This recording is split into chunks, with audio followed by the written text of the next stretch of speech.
R&B MONEY. We up. Thanks. J. Valentine. We are the authorities on all things R&B. Ladies and gentlemen, I'm J. Valentine, and this is the R&B Money Podcast. And today, I got everybody's favorite producer. It's the producer's favorite producer. I think we probably we might roll some more. Hopefully we don't die tonight. We gonna definitely risk it all. On my mama. Mm-hmm. You about to love this episode today. I got my good brother, the amazing, the greatest Haitian. They might get mad at me for saying that. D-Mile. What's going on?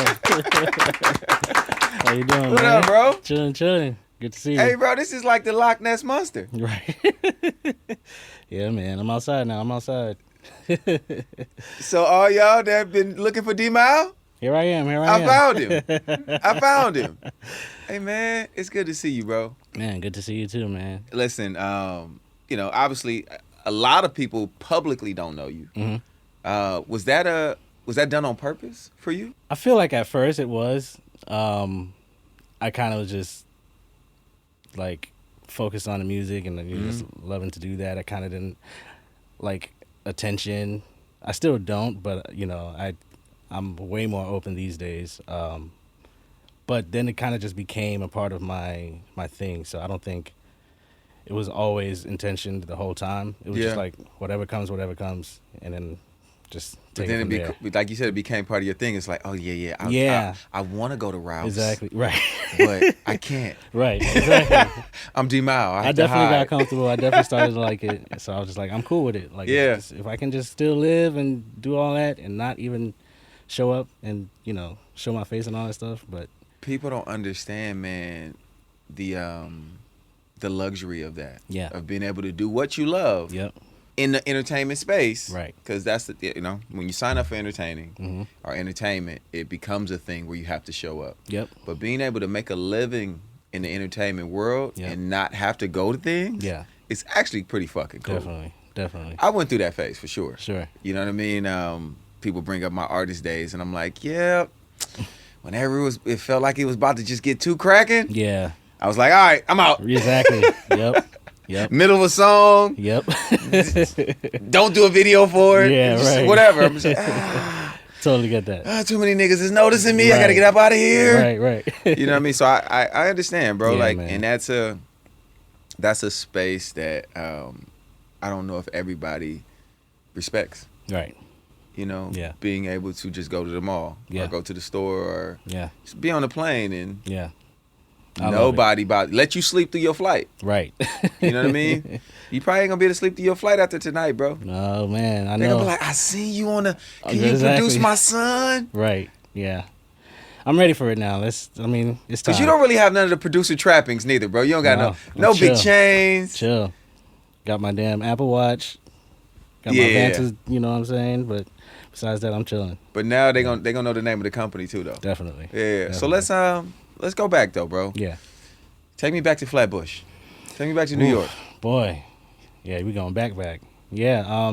So yeah, I'm born and raised in Brooklyn. Started getting into music since I was like 3, really. Mm-hmm. My mom and dad, they are musicians. My mom, she passed away a few years ago, but bro. Thank you, man. She was a known singer in the Haitian market, and my dad was a known producer in the Haitian market. So all my life, I just been around that. Like, are you an only child? For 10 years I was, but now okay. Now I have two siblings. But for a while it was just me. So growing up, we would just always like literally we lived in the basement. It was like a 2-family home. Yeah. So we lived in the basement, so all the equipment very was right New York. there. Yeah, that's exactly. Very New York. Exactly. You see, like we lived in the basement. Yeah, exactly. So all the equipment was right there at my disposal, and I was just curious, Super musical house too, though. Super musical house. Yep. It's funny because obviously I'm in the music business, but I don't have a whole bunch of music going on in my house all day. Yeah, that's crazy. Did you have a lot of music in your house? Just as soon as you wake Every up, day. you just hearing. Yeah, because my dad, to this day, he still gives private lessons at the Okay. house. Yeah, so He teaches piano, or what does he teach? teaches piano, bass, guitar, drums. Like he has like a lot of students. He like has a students that he can make a band with, like and Wow. stuff like that. And he's done that. Like he's gone out and done gigs Uh-huh. with his students. You know what I mean? Oh, To this that's day, dope. like That's people dope. drop out of college, like go to Berkeley and then they work with him. They're like, I'm paying too much money. Like I learned so much more over here. No offense to Berkeley, but Well, you know, but that's what my dad was doing, and I've heard that so many times. But yeah, to this day, he's still. do you feel like when you were born Mhm. that it was one of those things like he's going to do music?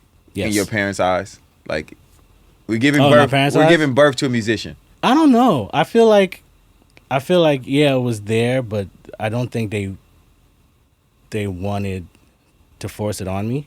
Okay. Which I think was a plus because maybe if they did, I probably wouldn't want to do it. So it never felt like something that they were just like setting me up to do. Mhm. It just organically became a love of mine, you know. So what'd you start with first? Keys, piano, I think, yeah. So you guys had a piano in the house, Yeah, obviously. we had piano in the house. We had piano, guitar, bass. I remember someone bought me. I had my first fretless bass. The first bass I ever had was a fretless bass, which was the hardest version of a bass. So you literally grew up Yeah. in a house that looked like School of Rock, is what you're telling me? Sure, let's Just say that, instruments yeah. everywhere? Yes, definitely. Oh, that's great. Yep. So I had it all, you know, and that's why I'm able to play all those instruments today. Mhm. Drums was my favorite, but I didn't have that at home. There are no Until- drums, though. Yeah, there was no drums until later. Like we moved, Okay. and then we had space for drums. Yeah, you can't be playing Yeah, in the in the basement. basement, just exactly. drums. Yeah, you probably get kicked out for that. Facts. Yeah.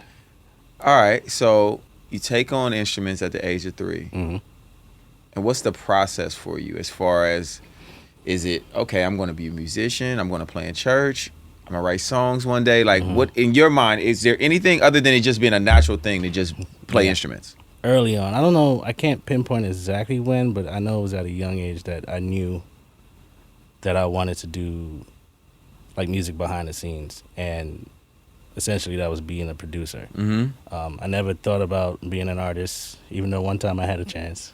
Okay, you got to Yeah. tell me about that. You about to be a rapper? You about to sing? No, sing.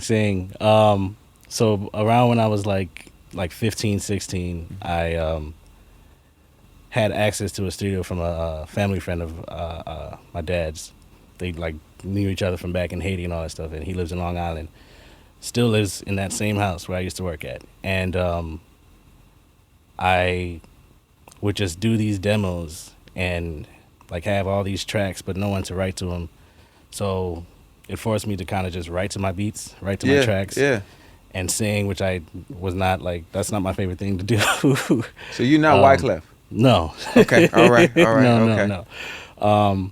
But I had all these songs that I wrote and sang, and, you know, it got to some people's hands, and somehow, some way, I almost had a chance to be signed to Universal at 19. So you was about to be the Haitian Tank. Right? Yeah, maybe. Well, not the Haitian Tank. I think I was being compared to Neo. No, because you are At a the time. 100%er, Well, yes. right? That's Like, true. that's what I mean. Like, you know, Yes, we talked you're about right. that earlier. Yeah. It's not very many, It would've been that. especially from an artist standpoint, Yeah. of guys who literally write the songs, produce the songs, sing yeah. the songs. Yeah. That's different. Yeah, but I didn't have a voice like him. Okay. All right. So you was. But everything else, yeah, that would have been, you dead right. You dead on. So you said you had a chance. Yeah. Does that mean you actually did you take the meetings and the whole thing? Yeah, I went with it. I went up to the building. Did you audition? You did the whole shit or no? I can't remember if I auditioned, but like I remember everybody wanted to sign me in the building, except for Sylvia Rome. She was like, no. She was the only one that didn't believe it. I should probably thank her. So at this time though, had you placed anything on anybody? Had you done anything? Had you had Yeah. your break yet as a writer or producer or any of those things yet? I know when I was 19, I just can't remember exactly. Wait, but you said 15 at this point, right? Well, I started making music and like demoing Okay. music when I was 15, but by the time I was 19, it It's was, when you took this meeting. yeah, like that's when they wanted to sign me. Yeah. So around that time, I can't remember when it came out or whatever, but around that time was when, well, maybe it was when I was 20. So I think I didn't have anything, but right after my first placement was on Rihanna's very first album. Yeah. First placement. Yeah. Good job, man. Yeah. Yeah. I don't think anybody knows the song, but hey.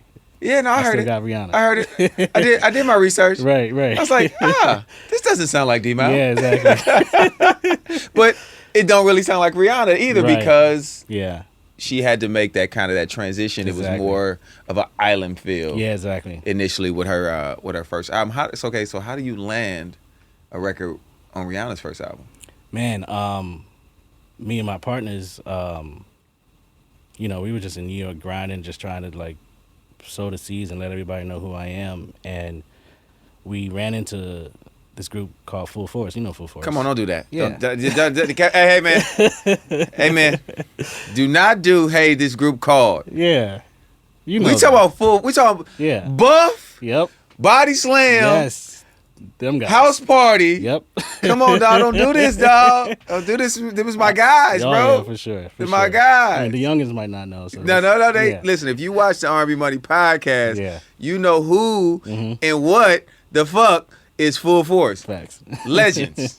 So yes, Yeah, so we ran into them. you just on the street. No. I think, I can't remember. I think they found us. Okay, because they were doing. They did all the boy band shit. Yeah. They did all of like the Backstreet, Yeah. NSYNC type. You know what I mean? Exactly. That's what most people don't know about Right. Full Force. Right. Yep. So But at by this this time, time- they had already done that. Yeah, they did all of that. Yeah, okay. So at this time, they were already trying to work on stuff for Rihanna, and they heard this track that I did. Which, funny story, that specific track was something like, I used to like just take acapellas and remix them to my own beats. Okay. So I actually remixed Destiny Child's Soldier Oh shit. and made that beat. But then they heard the track and they're like, yo, we want to write to this for Rihanna, this new artist named Rihanna. I'm like, I don't know who that is. But then they told me the story. They told me how, she was, like, they wouldn't let her leave the office till she Right, sang, right. like, all that stuff. Yeah. The priority. Yeah, exactly. She's the priority of the Exactly, building. Exactly. Yes. So, that happened, and, And we so let that's go where of La the La La track. comes from. Exactly. Wow. So they wrote on that, and then she hopped on it, and I'm just like, okay, this is cool. Mm-hmm. You know what I mean? So yeah, that's how that happened. So you have that in place. Mm-hmm. You got this record deal that don't happen because Sylvia ain't fucking with you. Right. She like, nah. Yeah. No, but was it a situation though where she was like, all right, well, I don't want to do an artist deal, but I want some of these songs? Because that happens No. too a lot of times. No. Oh, she just wasn't rocking. I don't think she was rocking. I never met her. Like, Okay. Man, I forgot the other guys that were there, but like, he was one of the execs, but he was like a known producer as well. I'm tripping on the name right now, but anyway, he was like championing. And then everybody else, I kept hearing like everybody else in the building rocks with me, but she was the only one. If that story ain't true, somebody can tell me. But that's what I She'll was be like, hearing. nah. Right. But I never met her, so I don't really know what she was thinking. But I don't think they were even interested in me as a producer either. Okay. At that time, yeah. So from Rihanna, Yep. what transpires for you? Do you get a publishing deal? Nope. Are Not you? yet. So no real attention is happening yet, though. Not yet. Because Yeah. what most people don't understand is album cut. Right. Album cut don't really move the needle. Yep. You know what I mean? Unless somebody says, "Hey, you can sign to me Right. through something." Right. Right? Yep. And they start doing the co-pub deals, the All that. Yep. signing me as a producer, signing me as a writer type of thing. But I think for the average person, they're just like, "Oh, well, he had a Rihanna record." Right. Right. And that's tough to explain Yeah. to people who haven't done it Right. and who aren't in it because they think, "Oh, one, you rich." Right. I'm sure at this point you Not at all. Not yet. Not it at ain't. all. It ain't. It has not come. Not at all. And then royalties take a long time to get there. Facts. Yep. What did you? Do you remember what your first fee was? What was your fee for that record? Do you remember your producer fee for that? Oh God, I don't. I don't. I feel like it was in the teens. Yeah, I feel like it was in the teens. off the rip. It might have been less. I About to really say. can't. I really can't remember. Dang. But I feel like if anything, it was in the teens. I know it was in the 20s. Yeah. Yeah. But a brand new producer getting a Early teens. yeah. Yeah. Early teens. Yeah. 12-5. Right. That's it's not quite a below teen. Exactly. Right under a teen. Right, exactly. No. Listen. Yeah. I thought you was gonna say, bro, they gave me 2,500, 5,000 maybe. No, you know what I mean? It wasn't that low, but it wasn't crazy either. Yeah. Well, that time was different in the music business Exactly. as well. Yeah. You know what I mean? Where upfront fees at that point was actually astronomical. Oh God, I was hearing, Timbaland and Pharrell getting hundreds of thousands of dollars. Oh for it. yeah, I'm like, they was getting damn, that bag. let's take me back. They was, Right? They was getting that bag. Yeah. All right, so you got one placement. Yep. What's the mindset now? From a production sense of what you feel like you needed to do to grow your career.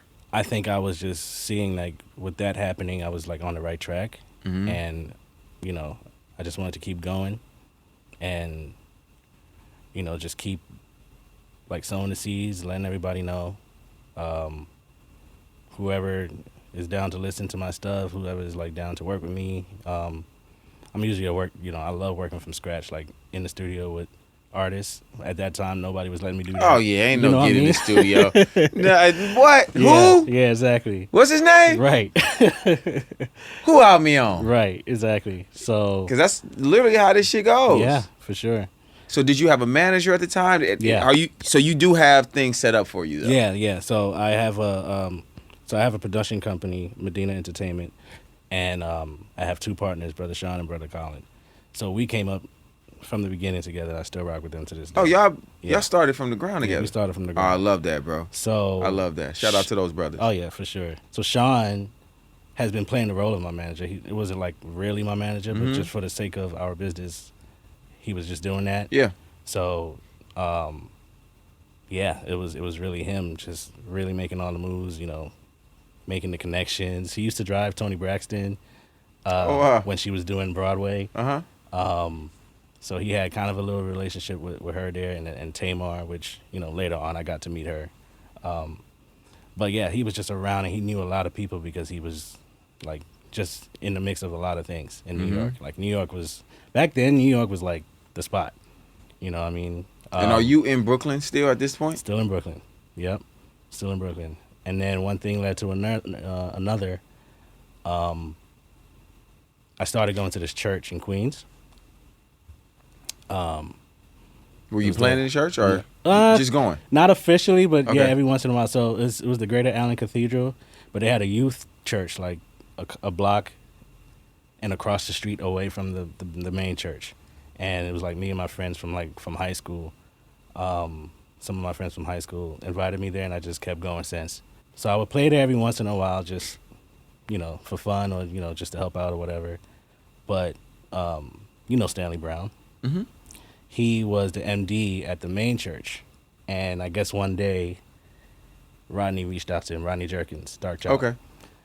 And he was like, "Man, I need some help. I need to build a team or whatever, blah, blah, blah, blah." And Stanley started hearing about me. I'm not even sure how that happened. But he started hearing about me and then inquired.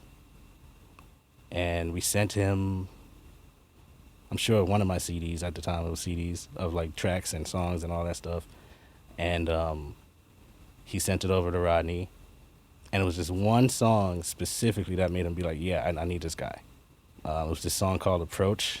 You said Approach? Yeah, it's called Approach, that I did all by myself. Years later, I gave it to Joe Thomas. Oh, shit. Okay. And he hopped on it. It was a bonus track on, what's the name of the album?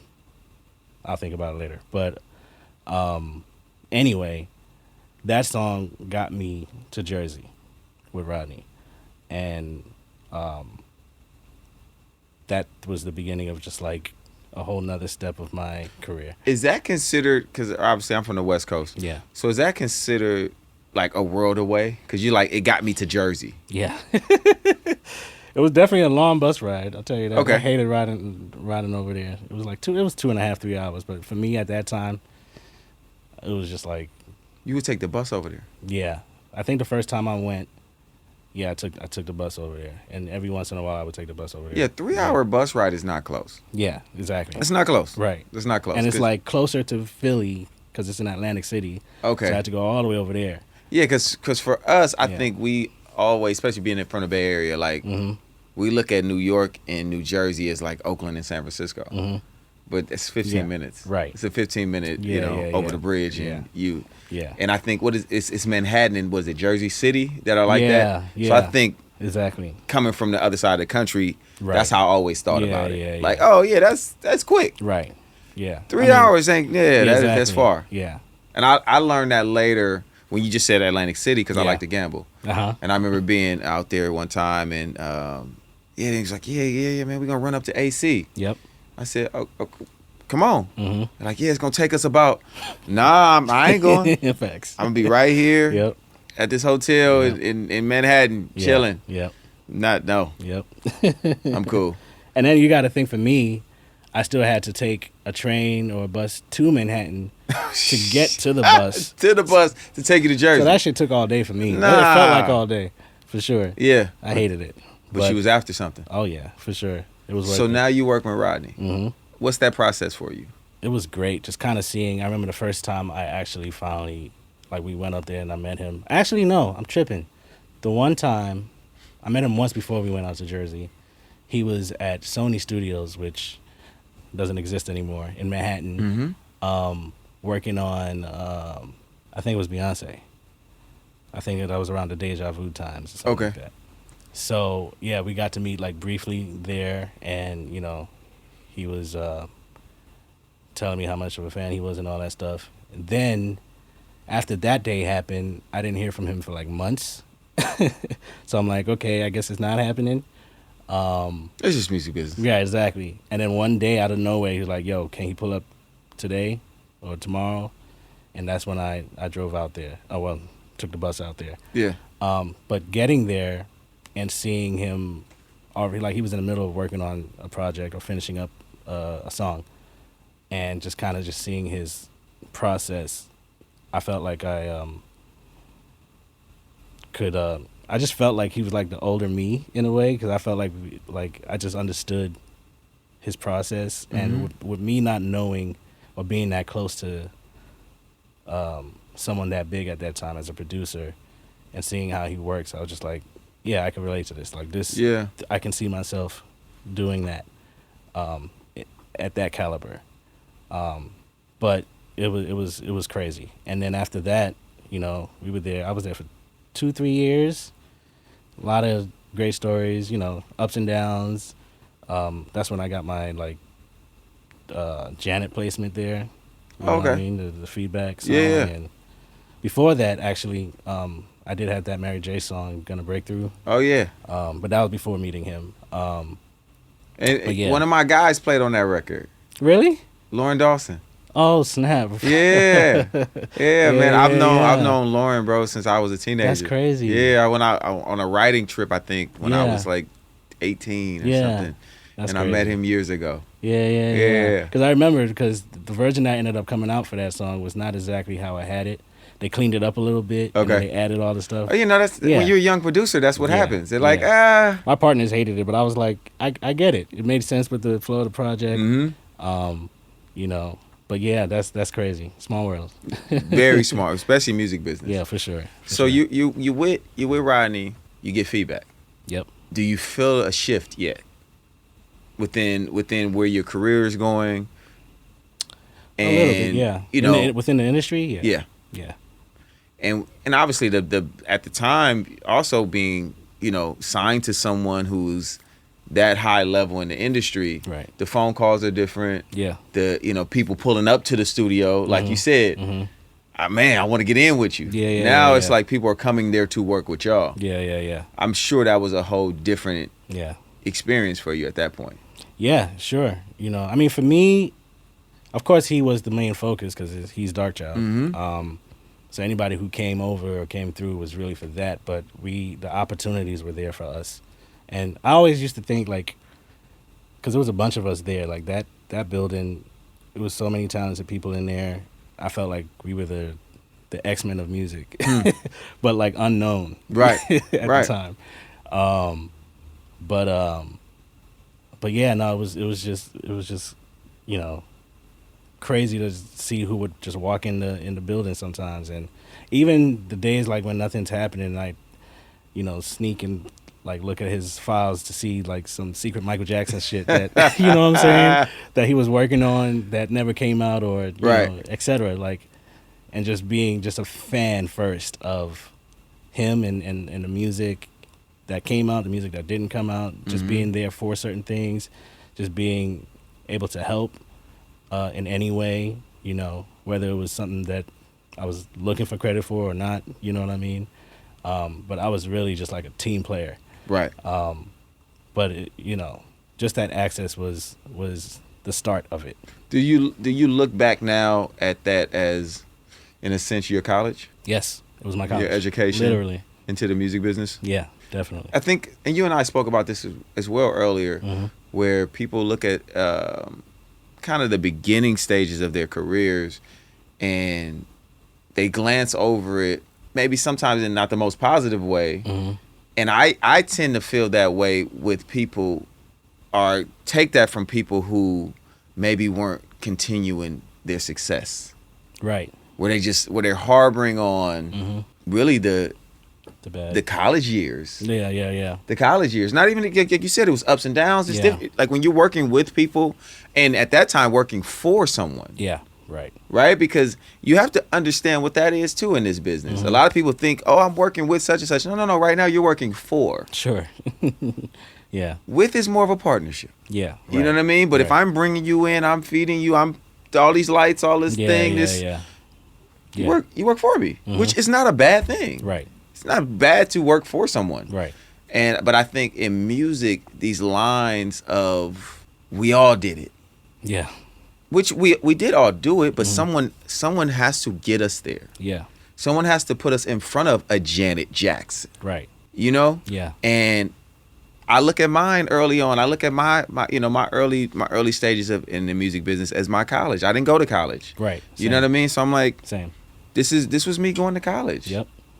100%. And paying my dues and getting my degree. Yep. I might not have a master's from Berklee School of Music. Right. But I got a master's from the music industry. That's right.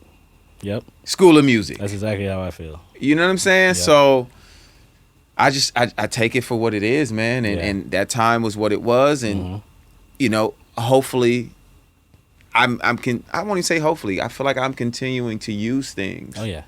That I learned. Sure. From that time. Yeah. So had you done a deal? Had you done like publishing and all those type of things? Yeah, so I was published under him. Okay. So it wasn't a production deal, but it was a publishing deal. But he basically treated me like one of his producers, even though it was just published under him, and like took us in as a family.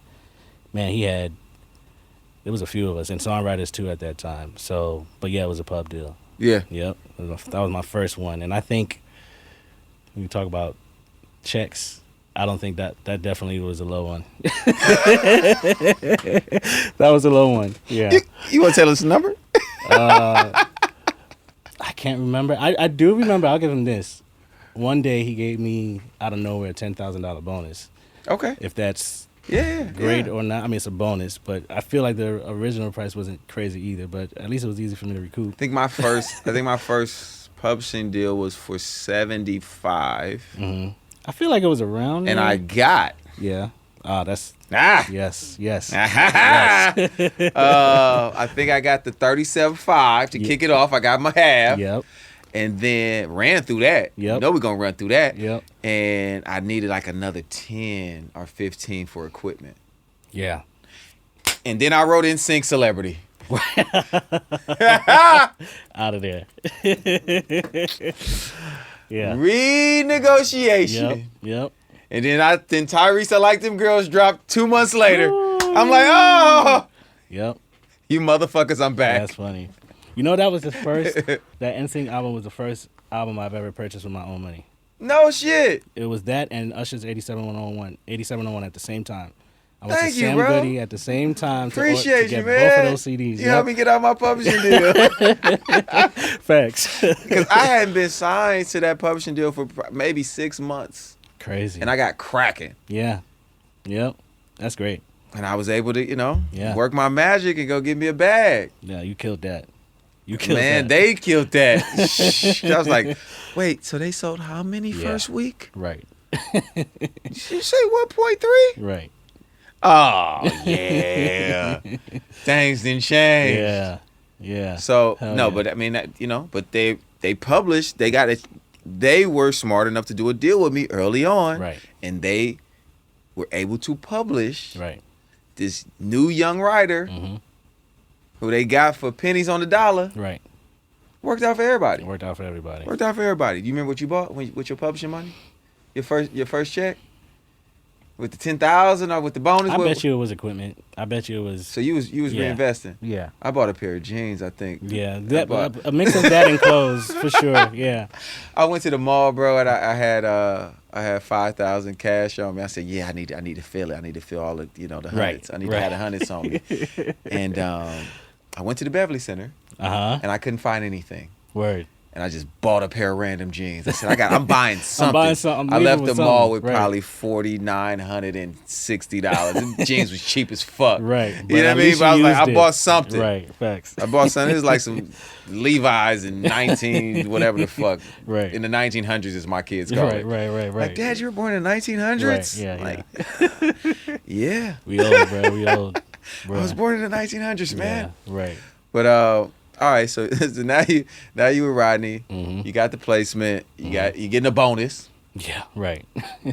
and you're there for a couple years. Yeah. At what point did you step out on your own?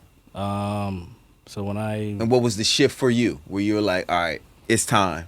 things just kind of happened, but let's see, I was with him from 2005 or 2006, 2009. Shit changed. Okay.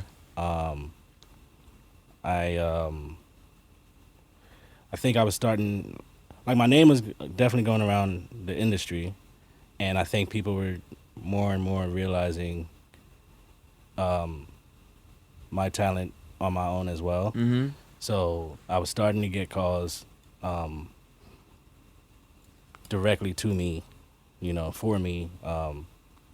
And you weren't signed as Yeah, a producer as a anyway, producer, right? yeah. So it wasn't like you had to go through a process. Exactly. Okay, all right. And I already had placements, and I already was getting that, but it was just like it was starting to level up a little bit, in the the type of people that were seeking out for me. Mm-hmm. So at that time, the one thing I can remember, it was kind of like coinciding with my transitioning and leaving Rodney. I met Puff. Okay. Yeah. And he was working on this album at the time. Was it the Diddy Dirty Money The album? Dirty Money album. Okay. Yep. So going back to Joe Thomas again, there was another song that I did called Triple Black Room, which was also a bonus on this album. Joe, why you kept Yeah. putting my nigga on the bonus, man? Well, I did have his first single on that album Well, too. Tank used to put me on the bonus too, bro. Like, he asked me to sing on a record. I thought I was cracking, and then Right. somehow I end up on like a Target Walmart. Right, for sure. But I did have this song called Emergency. That was his first single. That one did what it did. But all the other songs I did with Joe were bonuses. And it was like Target only bonus. So you have to go to Target. You and know get what the I'm single. talking about Right. then. Yep. I'm telling everybody, I'm like, yeah, I got this. Exactly. I'm featured. Please go to Target. You know what I mean? Right. Tank you talk me into singing on the song. Right. Yeah, it's only at Target. So I said, Right. I only sing at Target. Right. Fine. So anyway, somehow Puff heard it. Okay. And it had like this Prince vibe. It was like the 80s, whatever. And he was like, whoever did that, I need that guy for this album. So I met him, and I remember one night he had all of Rodney's camp go out there, but already on the side, Puff was reaching out directly to me as well, Mm-hmm. and my team to work on it. I don't think Rodney knew at this time, but whatever the case. We all went there. He was playing all the ideas he had at the time. I was blown away. I was just like, what the hell did I just hear? And I remember going back to the studio and just like making tracks from that point on, like trying to send him some shit. And then he had me come to New York at Daddy's house, his studio, and for like 2-3 years we were working on that project, like on and off. Yeah. But like once we really got into working on it, I had already moved on for Rodney. Okay. At that point. But that was like the first main big thing that that you were a part for of. me that I was a part of outside of that. Yeah. Listen, that album, that Mhm. Last Train to Paris album is actually a really That dope shit was album. fire, man. Yeah, it's Yeah. a really, really dope album. Yeah. All right, so now, when do you get your first hit record? So Janet was, but it was like number 19 on the Hot 100. Mhm. And that was like everything to me. That's So still, that was before all Yeah. of that. But honestly, after that, my next one was Leave the Door Open, which went number 1, which was years later. Wow. Like, as far as like overall Hot 100 hit, yeah. I might have had some R&B ones, but sort of. But Feedback also, Yeah. and when I say it, because I know Feedback is a hit record, Yeah, I'm saying for you, yeah. because Feedback was also a co-production for you, right? Yes, yeah, it was. At least that's what it says on it. But yes. But you get what I'm saying, Yeah, where yeah, you know yeah. where someone's like, okay, D-Mile did. Right, exactly. I guess it depends on how you look at a hit, because I mean, after I left, I think the one thing that really did another transition in my life for me was starting to be able to executive produce projects. Okay. So the first project I executive produced ever, shout out to Sean Barron. My guy. Yeah, man, he's killing. And still y'all to this niggas day. look like cousins. Everybody be saying that. Like literally. There's like 3 of us in out in this industry. y'all look like we cousins, just think too. we all related. But he gave me my first shot at executive producing Diggy Simmons' album, his first album, Okay. which Tank was on. He did Yeah. he sang on He had a Special feature Occasion. on there. Yeah, Yep. yeah. Yeah, that was my joint. Oh shit. Yeah. So, you did the whole Diggy album? Yeah, I did like half the album. Okay. But I helped oversee everything, with everybody, and yeah, that was like my first thing. I had my engineer mix almost every song, if not every song. So yeah, that was like my first real thing, and then after that, Sean Barron again introduced me to Ty Dolla $ign, where we got to work on the Free TC album. Okay. And I think 'Cause I knew you did stuff on Beach House. I didn't know you did stuff on. well, yeah, my bad. All the mixtapes and EPs. Yeah. I was on every project of Ty's up until honestly his last project. I didn't get to do, and of course the Kanye stuff. But every other project before that, I'm on there. But Free TC, I think, was the when that came out and the reaction to that, I think that did something for me for sure. Yeah. Yeah. So the calls were a little different after that point. Yeah. You know what I mean? Because I think Ty caught a lot of people off guard. Yeah. People didn't know how talented, Yep. how musical, Yep. how great Yep. Ty Dolla $ign is. 100%. You know what I mean? So obviously being a part of that, I'm Yeah. sure the phone calls were definitely like, oh yeah, I need some of that sauce. Yeah. Because for that's sure. that's our business, right? Yep. Where it's like something jumps off. Like right now, Leon Thomas. Mhm. Everybody's trying to figure out how to get to every single person Yep. that played whatever part Yep. in that album. Exactly. Just how it goes. Yeah. So no, I absolutely understand and get Yeah. that. Yeah. Let's get to Bruno. How the fuck? Right? Because Yeah. like, listen, music business is music business. Yeah. Yes, we be knowing each other. Yeah. We come across each other. Yep. But it don't always turn into we're gonna work together now. Yeah. Especially with them and them already having their production team. Yeah. Exactly. How did that work for you? So funny enough, I feel like my story in my life in music, it just had like different phases. So like as I was saying about the Ty Dolla thing, how that kind of shifted stuff for me. Another shift, and probably the biggest shift that really changed everything for me, was working with Lucky Daye. One of my favorites. Yeah. That was at a time when both of us, honestly, and even my engineer, all kind of felt like quitting. We were like, yeah, we don't want to do this, like. What was you gonna do, nigga? I don't know. I was going to go home. I don't know what the fuck I was going to do. But I was, Be back in the Brooklyn basement? yeah, right. Sound like a that. Biggie rap song. Nigga. Yeah. What's- I was definitely at that point where I felt like I knew I wasn't going to do it, Okay. but I was just like, today I feel like quitting. And I even posted it and everything. But, you know, some people Are talk you me one of out those it. guys? Yeah. Not always. Hey guys, Right. I'm quitting. Right. It was the only time And I've then done you it. don't I think. quit? Yeah, right. But anyway, he just happened to come to me right around that same time, right on time, and he said to me, like, Lucky, he sat down with me and was like, yo, I think I want to do a project, and this is going to be my last attempt, and if this don't work, then I'm quitting, right? Oh shit. So I was just like, fuck everything else. He's not signed, but I don't care. Let's just, like, he played me, like, 2 songs he already had with Camper at the time. That's on the album. And I was like, yeah, let's just work. And we spent, like, maybe months to a year working on that project. And it was just us having fun, not giving a fuck about what anybody else thinks, not caring about how it's going to come out or whatever. Let's just do this for us, and let's just see what happens. Are you Yeah. writing and producing for anyone else at the time? Probably on and off, but my main focus was him. Like, So I how kinda are you was just- surviving? I had some pub money. Okay. And, you know, by that time I had a publishing deal, like another one that was way more than my first. Okay. So Did I you was buy able something to, or you bought equipment again? You just bought more equipment? yeah, I mean, I bought a bunch of shit, equipment, cars. Okay, like, okay. yeah. That's I know that's what you. Come on, dog. Yeah. Cause how you get to the studio? You still ride the goddamn Oh, bus? no, All right. no.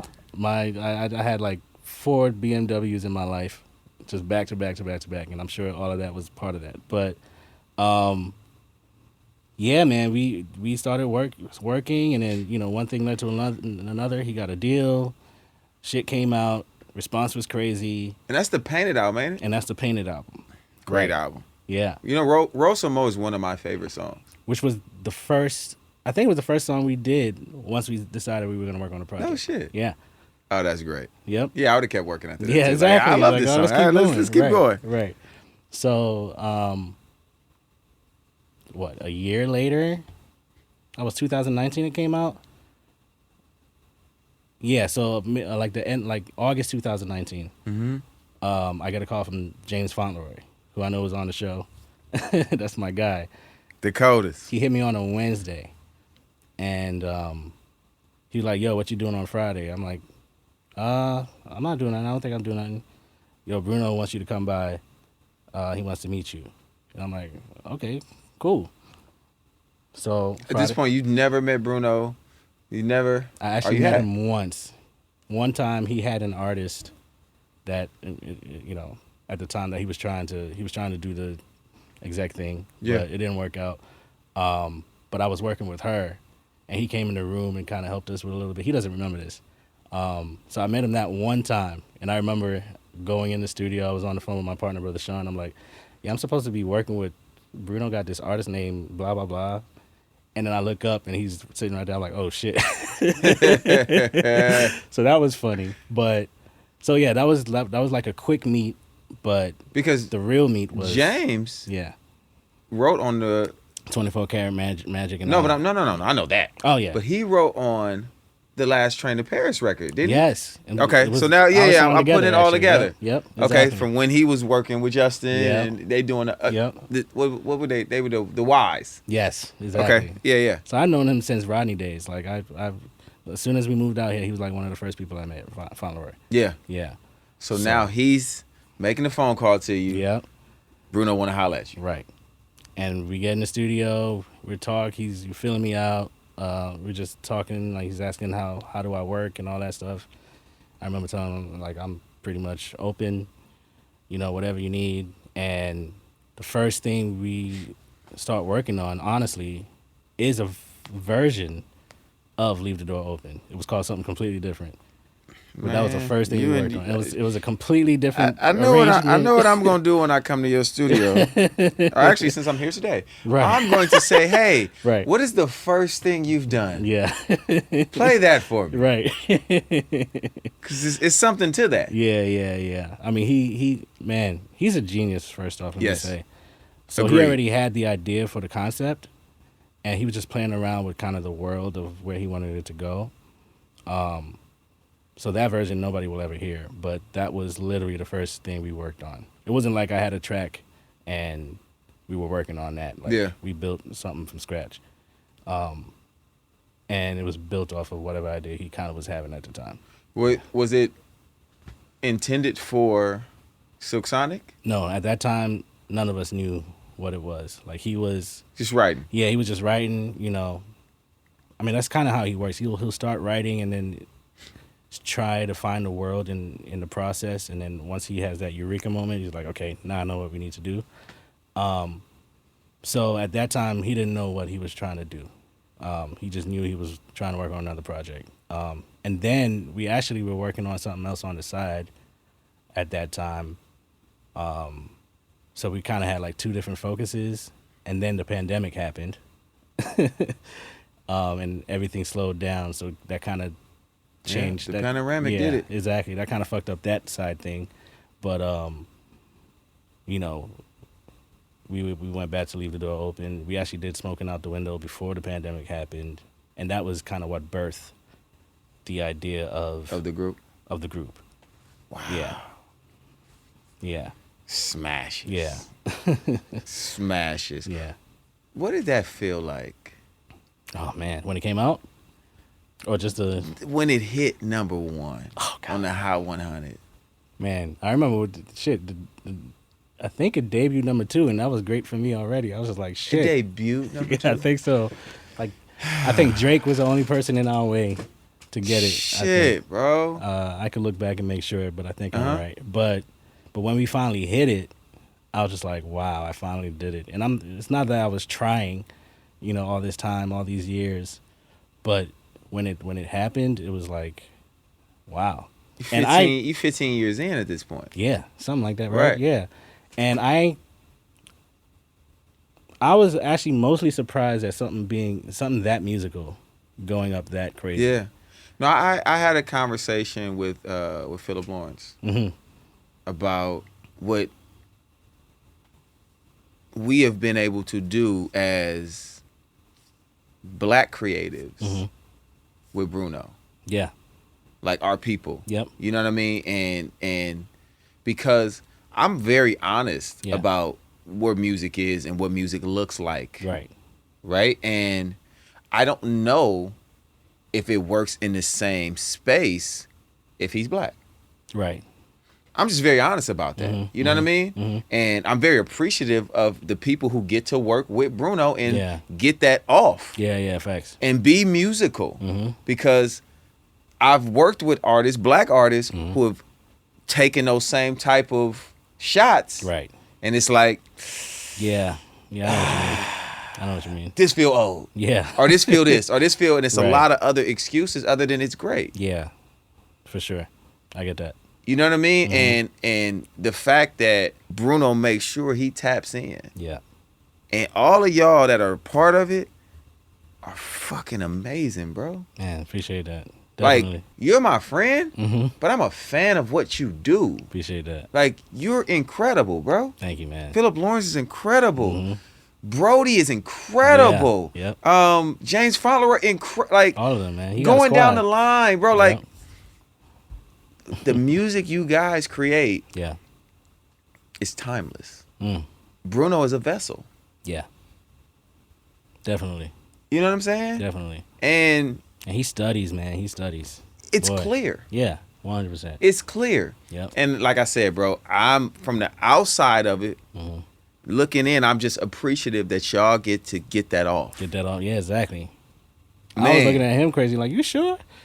When that shit came out, I was just like, And he probably like, why not? right. 100%. And it should be that way. Exactly. It should be that way. It should be why not? Yeah. Right? But obviously we got our color lines. We got the Of shit course. that we deal with within music. Yeah. Same thing with Justin Timberlake. You know what I mean? That's my guy, Bro, too. it's my dog. Yep. It's my white nigga. Yeah. Like flat out. Right. He's like, oh, you like that man. That's Justin Jake, that's my white nigga, Yes, 100%. 100%. So I understand. Yeah. And I get to see it up close. And like I said, even from the sidelines of it, I'm super appreciative because it's just great music. Yeah. It's great music. It's family friendly. Mm-hmm. You know, it get risky at some points. Sure. I mean, we'll get to that. Risk it all. You know? Right. You see my wordplay. You see what I'm doing here. Yep. I can play the music with my whole family in the car too. Right. You know what I mean? And that means something to me as well. Yeah. Definitely. All right. So yeah. All right. We're gonna get back on track though. Mm-hmm. So now you got these Hot 100 #1 hits. Right. You going crazy. Then you say, I'm gonna tap in with my partner from my Darkchild days. Mm-hmm. I'm gonna tap in with Victoria. Mm-hmm. That marriage that y'all have is so special. Yeah. And once again, from the sideline, I've watched it. Yeah. Because I never forget Ghazi, Mm-hmm. who I grew up with in the Bay, Mm-hmm. calls me one day and he says, I need you to meet with this artist. Mm-hmm. And I was like, what's her name? And he's like, Victoria Monét. I'm like, Yeah. I think I, you know, I was like, I think I heard of her. Yep. And me and her hop on the phone and we're like, all right, we're going to go to lunch. Mm-hmm. We go to lunch and I look at her and I go, I know you. Mm-hmm. And she was like, yes, I know you. Right. I was like, but that wasn't your name. Right. Right? Yeah. But I'm trying, you know, how he's Yeah. trying to figure it out. And she goes, no, I sang for you, Mm-hmm. signed a Darkchild in a group. Yep. And I go, you're the girl that I pulled Rodney to the side and said, her, Wow. on everything I love.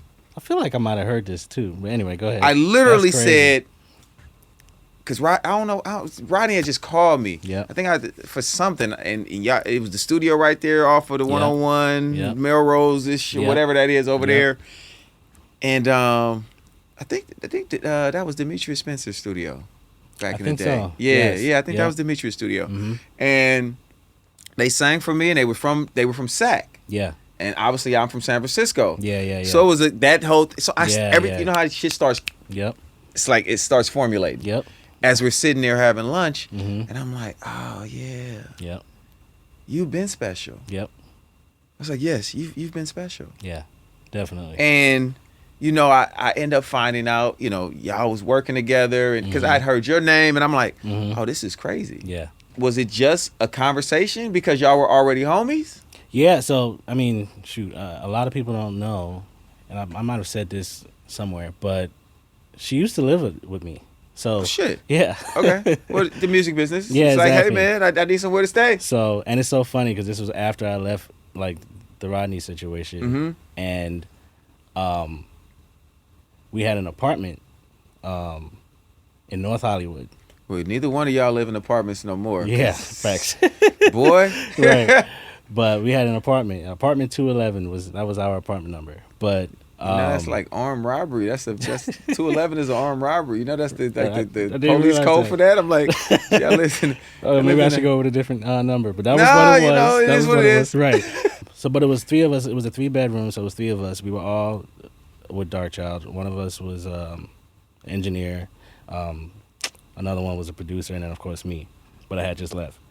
So how I met Vic was I had a friend that I went to high school with named LaToya. And she was a dope singer. I'm such a fan. To this day, I'm still a fan of her. She's so dope. Like she, you know. But she called me telling me that, she has an opportunity to be in this group with Darkchild. You know, he's forming a group. The group's called Purple Rain. So she asked, because she's from New York, to be able to stay by us while she's like doing the auditioning or whatever they were doing. Yeah. So I was like, yeah, I made sure all my boys was cool with it. And she came, and somehow it turned into all 3 of them coming and staying with us. So Vic was one of them. Oh shit. Yeah. And they were there for like maybe a year or 2, maybe a year, before they found their own place and all that stuff. But they were heavily working with Rodney. So that's how me and Vic met. And, that group didn't work out. Things happened. But me and Vic just kept that relationship. Y'all stay locked in. Stayed locked in. And that's the thing, I think everybody's not meant to be in a group. Right. Right? It wasn't Yeah. that the group wasn't good. Because Right. I remember them. Yeah, they were like, fire. They were dope. Yeah. she just seemed to be a solo artist to me. Yeah. No, I get it. You know what I mean? Trust me, I get it. So I've been in this business a long time. I Mhm. see so many artists. I see so many producers. I see so many writers. Yeah. And my opinion is my opinion. Yeah. But I trust it. Yeah. You know? Like, I'm one of those people too, though. Mhm. That I trust my opinion. Yeah. Right or wrong. Yeah. You may tap me 5 years from now and be like, Jay, you said Mhm. I did. That, Yeah, I get it. thought that shit was gonna crack. Yep. Guess it didn't. Yeah. But I trust my opinion. Yeah. And what I see in Victoria Monet. Yeah, man. Yeah. It's like that girl. Yeah, she's another one. Like anything that she ever put out, even from back to mixtapes, the EPs, I was in one way, shape, or another a part of it. Yeah. And then it just grew and it turned into like, the Jaguar album, me executive producing that, and or being a big part of that. Up until today, like she will always work together. Yeah. That's how I look at it. Yeah. For sure. Did that success feel different for you because it was Yes. ground up and 100%. somebody that you were in the trenches with? Yeah. I was so proud when she won those Grammys. Yeah. So proud. I think we all were. Yeah. I mean, obviously you were a part of it, but I think the Yeah. community, Right. literally, 100%. right? We have certain artists that that all of us have championed. Mm-hmm. This is Leon Thomas. I go Mhm. back to that, Yep. where people are just like, yes. Yeah. Kehlani getting a record like Folded. Yeah. Yes. Yeah, right? Because this process that we go through within the music business, this overnight success Yeah, of right. 10, 15, Right. sometimes 20 years till you get your chance Right. to be who you're supposed to be in the game Yep. and you didn't quit. Yep. People celebrate that. Yes. I know I do. Yeah. You know what I'm saying? Like I absolutely do. I know Tank does. Yeah. R&B Money, that's what we're about. Exactly. We love Yeah. to see, hey man, you know that was such and such from Yeah. Definitely. Nigga, that's Dom Darius that got the Right. residuals record. Yeah, yeah. Nigga. Yeah, exactly. You know what I'm saying? So I Yep. think that's something that is really cool to watch. Yeah. And I think it's important for people to know too. That's why Yeah. I appreciate you doing this. I appreciate you calling me. I know Yeah. it's been a minute you've been on my line, but No, because we're that's here. once again, bro. If I rock with you, I rock with you. Yeah, man. There is no, and I don't care. Number ones or not. Yeah. If I rock with you, I rock with you. Yeah, This facts. show for me Mm-hmm. is a labor of love, Yes. flat out. 100%. You know what I mean? For our company, Yeah. like we created this so that we could put a spotlight on our people Right. in a positive way. Yep. And be informative so people Mhm. could understand the process, how this goes. Mhm. No, this is not overnight success. Right. For sure. You know what I mean? It took years to get to Jaguar, Right. for her to have that moment, Yep. for her to curate it the way she did, Yep. and to do it with somebody who she had been locked in with for years. Literally yeah. a roommate. Yep. Literally. That got to be celebrated. Yeah. It has to be celebrated, bro. So, that's why for me, I'm with all this. Yeah. I want to have these conversations and I want to talk to the people that really create this shit that Yeah. we love and that we breathe and that we're a part of. Mhm. How many Grammys did y'all win on that? She won 3. I got 1 that year. Okay. Yeah, he is a producer, guys. Right. He gonna floss a little bit. He might Yeah. not wear a lot of jewelry, Right. but he got hardware Right. But for R&B album, so I was able to get that. to get a Grammy for that. mhm. And then from Silk Sonic, Yeah. 3 that year? That year. 3 that Song of the year, year. record of the year, and then R&B album again. I think we tied with So, Jasmine. bro, Yeah. Song of the Year. Yeah. That's such a special trophy. Yeah. Like people, everybody get caught up Mm-hmm. in a lot of other things. Mm-hmm. There's so many songs. So many songs. Yeah. That is the trophy, Yeah. in my opinion. Maybe because I'm a songwriter and I Mhm. just, Yeah. I look at it that way. Yeah. But that's the trophy. Yeah. One song. That means I had the best song this year. Whatever y'all could argue. Yeah. Niggas be hating on the Grammys. Niggas hating on everything. Yeah. Right. I had the best song this year. Yeah. Bro, Yeah. did you cry? Almost. Come on, dog. Don't, you can shed a thug tear, bro. Yeah, no, it's well, okay. yeah, I know. But the reason why I cried when we won that was because literally days before my mom passed away. Yeah. So I dedicated it to her, and I was I choked a little bit, and then I was like, all right, I know they'd be quick with the timer, so I'm like, let me just say this is for her and move on. Yeah. And I appreciate Bruno because I think he didn't realize or he didn't know for sure that I was there. So when he saw me come up, he's like, I think they had a whole bit and an idea that they were gonna do if they won, which they did. But when he saw me, he just like, no, fuck that. Say something for your mom. Like he literally said that, and I was like, oh shit, I didn't know this was gonna happen. Bro, that gave me chills. Just even you saying that. Yeah, man. So. Nah, Bruno a real one. Yeah, he's a real one for that, bro. Always, man. That's my guy forever. Yeah. So it was short and sweet, but it didn't come out, but it was about to. But yeah. Yeah, nah, bro. That. Yeah. And then. Yeah. It's not over. It's actually just starting. Mm-hmm. Bro, you got a fucking Oscar. Yes. In the hood, we call it Omar. I keep forgetting. You got an Omar, nigga. Right. You got an Omar Gooden, nigga. Follower calls me Oscar. Omar Cuba Gooden Right. Jr., nigga. What the? Bruh. Oscar, bro? Crazy. Follower calls me Oscar to this day. Yeah. What did I say when I walked in here? Yeah. Where's the Oscar? Oh, I left it home. Yeah. That one stays home. It's at the villa. Right. It's at the villa. It's just there. Right. Bro. That one was crazy. Did you ever imagine? Not at all. See, because that's the shit, right? Yep. We get in this to win a Grammy. Yeah. We get into win a Grammy. Yep. All the rest of the thing, niggas start winning Emmys. Niggas start winning Oscars. Yep. Actually, so you're the third Oscar winner I know. Really? Yeah. Man. You, Yep. Jamie, and Michael B. Oh yeah. Crazy. I don't think I know no other ones. I might. Yeah. I don't think so though. You know John Batiste yet? I don't. I don't know brother. John Batiste. Cool brother. Amazing. Yeah. Absolutely. I wanted John Batiste. Pull up. Yeah. Bring facts, your Oscar. Facts. Shit. Bring the Oscar. Bring the Oscar. But yeah, I won that. I mean, you know her. I don't. You don't? I know her in passing. So she's a okay. lot younger than me. Sure. She's from the Bay Area, obviously, as well. Yeah. But she's a lot younger than me, and I had only heard of her years earlier as Gabby. Right. Yep. I didn't even know Yeah. her, Yeah. literally. So, no, I don't know her. Okay. Well. I don't know her. All right. So then. I think I might have met her in passing once. got it. But we don't know each other. Yeah. But amazing. Incredible.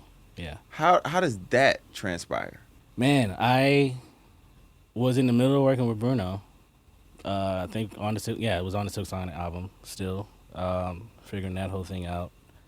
And one day I get a call.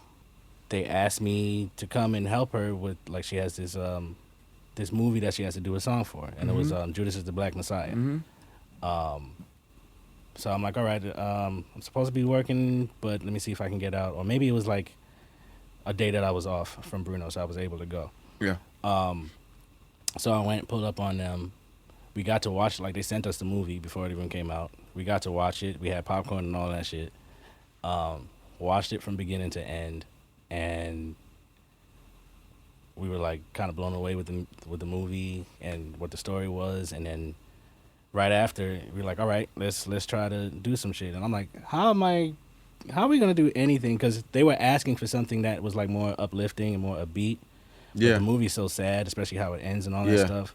So I'm like, I am not in that mood of being able to do this. So I'm kind of like leaning on Gabby to see what she's feeling, seeing what Tiara's feeling, and then she picks up a bass and just starts noodling around with something, and I'm like, that sounds cool.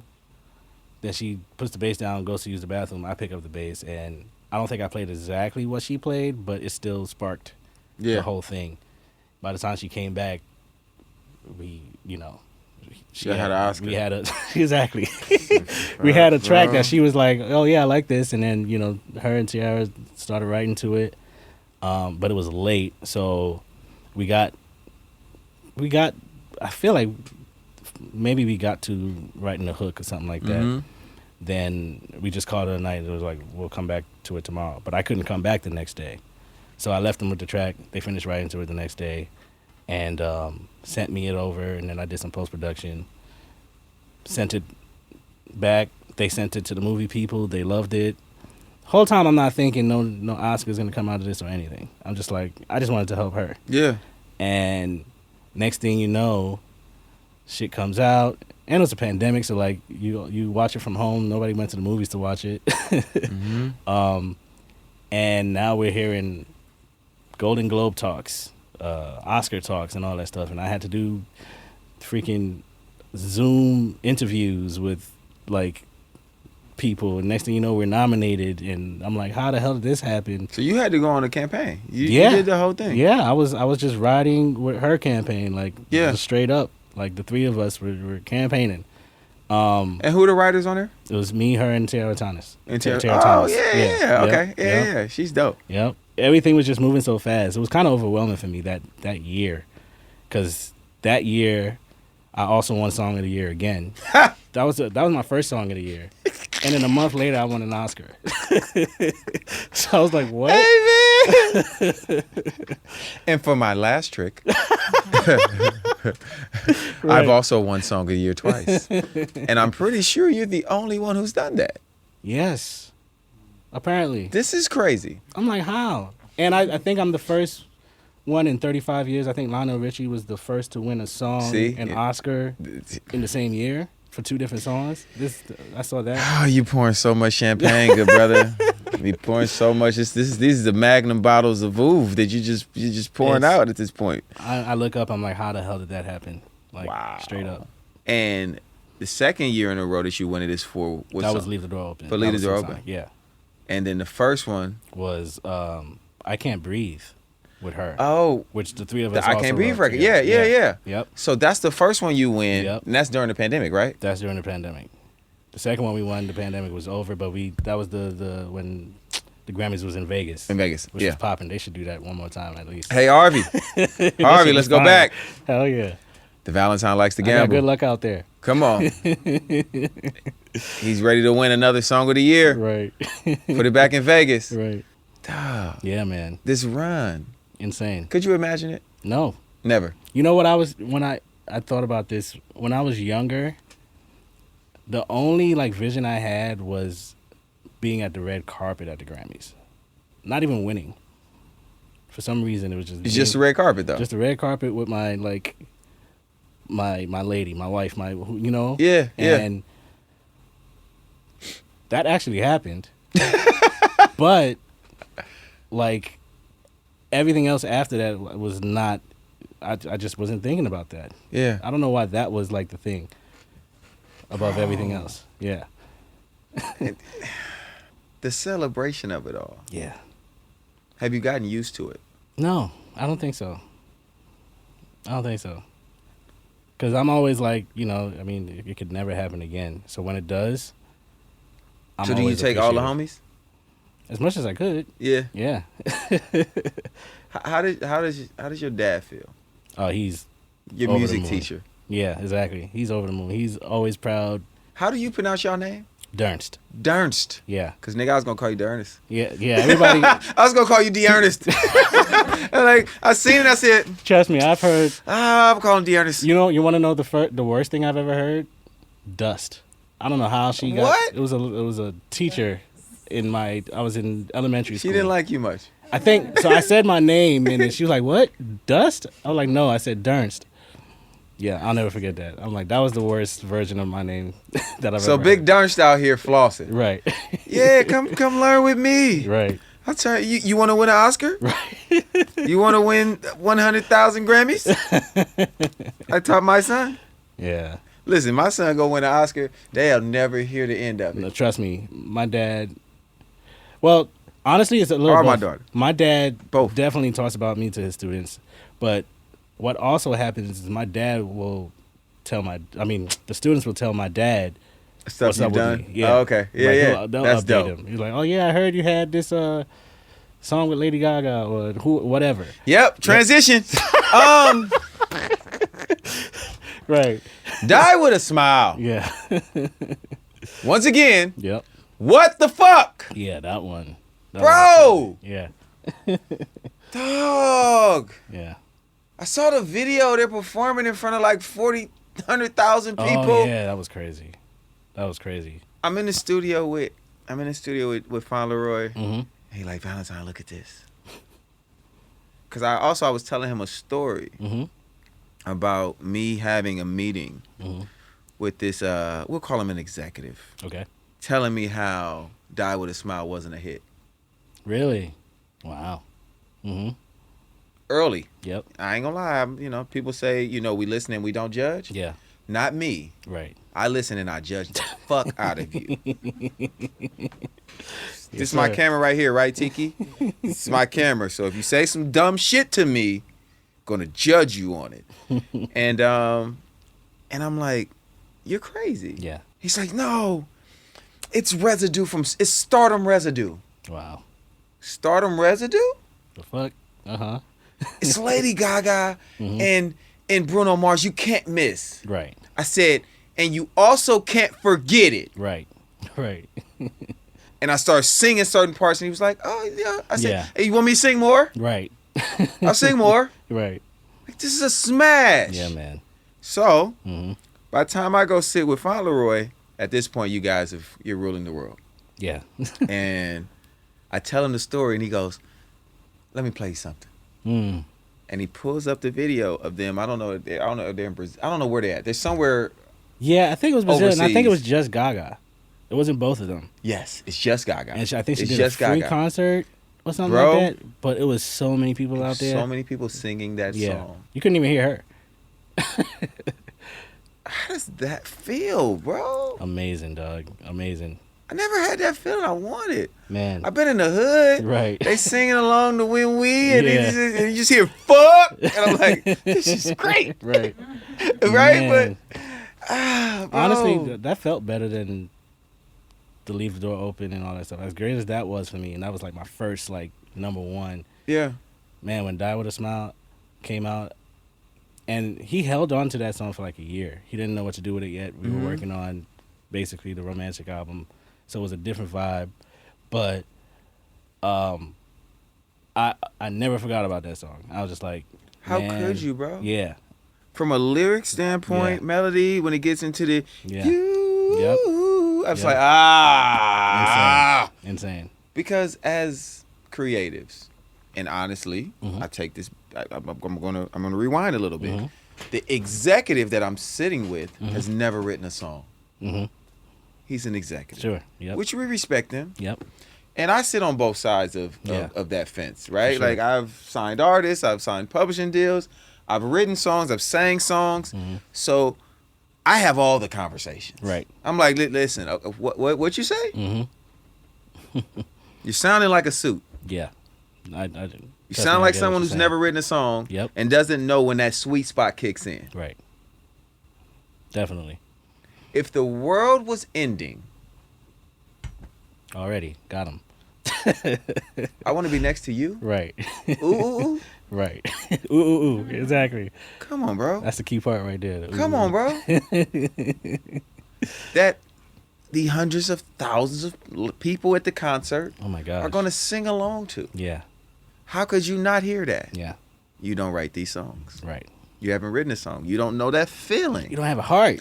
That it. Goddamn. What? Oh, see, You don't now have a heart. you're going further. Shit. God damn. Get tricky. Get tricky. Y'all be letting these people control y'all careers. Man, listen. These heartless souls. Yeah. But that's another conversation. Every now and then we gotta have those conversations, Right. bro. But that song, man, is incredible. Man, thank you. Congratulations, man. I'm just glad to have been a part of it in any way. Yeah. But, And as you see, bro, I love to celebrate y'all. yeah.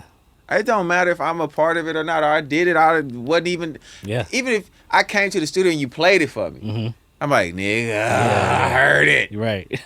Right? Like when we did Celebrity, Mm-hmm. they had just finished writing Gone. I was pissed. Yeah. I was pissed. But the fact that I could tell the hood Yeah. what Justin, Yeah. my white nigga, Timberlake, Mhm. had on the way, nigga, I was like, hey, Yeah. listen, when Yeah. you drop this, Yep. he gonna be the white nigga that all the black girls love. Yep. I knew it. Yep. It's like, that record Yep. is going to take him to a place that this NSYNC, it ain't did it. Yeah. And it's going to take them there, but then he off. Right. I just knew it. Yeah. It's like, this is different. Yep. So when you get a chance to hear something first, Yeah. somebody play you a record, Yep. Tank playing me, Please Don't Go. I'm like, oh my God, bro. Yeah. Yep. Y'all killed this shit. Yeah. Those be the best. Like the joints that you get to hear before shit come out. The best. Dog. And the saddest things is like the incredible records that you don't get never to. come Yep. out. Definitely. And I am the friend Yep. that be like, hey, where's Yep. Man, that's how I was with No Bullshit with Chris. He played it for me amongst 80. Word. And I said, hey, there's a song that you played 3 hours ago. Yeah. Can you play that one again? Mm-hmm. He's like, well, it's something about bullshit. Yeah. Yep. Oh, nigga, I love that one. Yeah, that shit is crazy. Please play it again. Yep. Because when you get to hear that man, Yep. bro, record playing, I still remember it. Yeah. Oh, record plant, man. He plays me No Bullshit and Deuces Oh yeah. amongst Yep.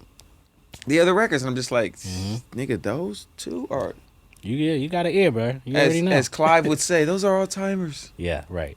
Yeah, it's an all timer. Right. You know what I mean? A real copyright. And bro, like, you got real copyrights out here, dog. Man, I just looked up and yeah. have you, you know, and this is in your business a little bit, but I know they've been calling. Have you done the catalog deal? No. But yes, they have been calling. What's your thoughts on that? I'm kind of like You on the fence? I'm not sure yet. Yeah. But I should learn a little more, but I'm learning and kind of understanding kind of the things you can do. It's a real conversation within our industry now. Yep. And everybody can't do one. Right. People be talking about it. I'm like, nigga, Yeah. you placed half a song. Right. You talking about you doing a catalog deal? Right. I ain't doing no catalog deal. Relax. Right. Yeah. But then there's guys like yourself Yeah. who these records are so massive and you've done so many of them. And they come to you and they're talking these multiples, this 10, 12, 15, some odd X Right. deals. How do you turn that down? I don't think everything that sounds good is good. Respect. You know. All money ain't good money. Yeah, all money ain't good money. Not saying they bad money neither, though. Yeah, Right. but the thing is, where I'm at, I just don't know yet, and Okay. I usually don't like to move until I fully understand something. But I guess that's where I'm at, and you know, like I did learn that you don't have to sell your whole shit. You know, what I mean, you can do pieces, and you can get some of it back later or whatever. I'm just like, okay, whatever. I'm not gonna worry about that now, but maybe one day. Yeah. But at the moment, no. Shout out to the catalog companies though, because I do like the work that they're doing, and I was like gonna say, the what fact. do you think? What do you think about it? What do you think I should do? What I think you should do? Uh-huh. Keep writing massive records, bro. Yeah. You don't, because I look at that as one. If you need the money, Right. let's be honest. You're gonna be honest with it. If you need the money, clearly you don't be buying bullshit and chains and shit, so you don't need the money. You know how to survive. Yeah. You survived off that, you know, that bonus that you got earlier, 100 years ago. You know, Sure. So you did that.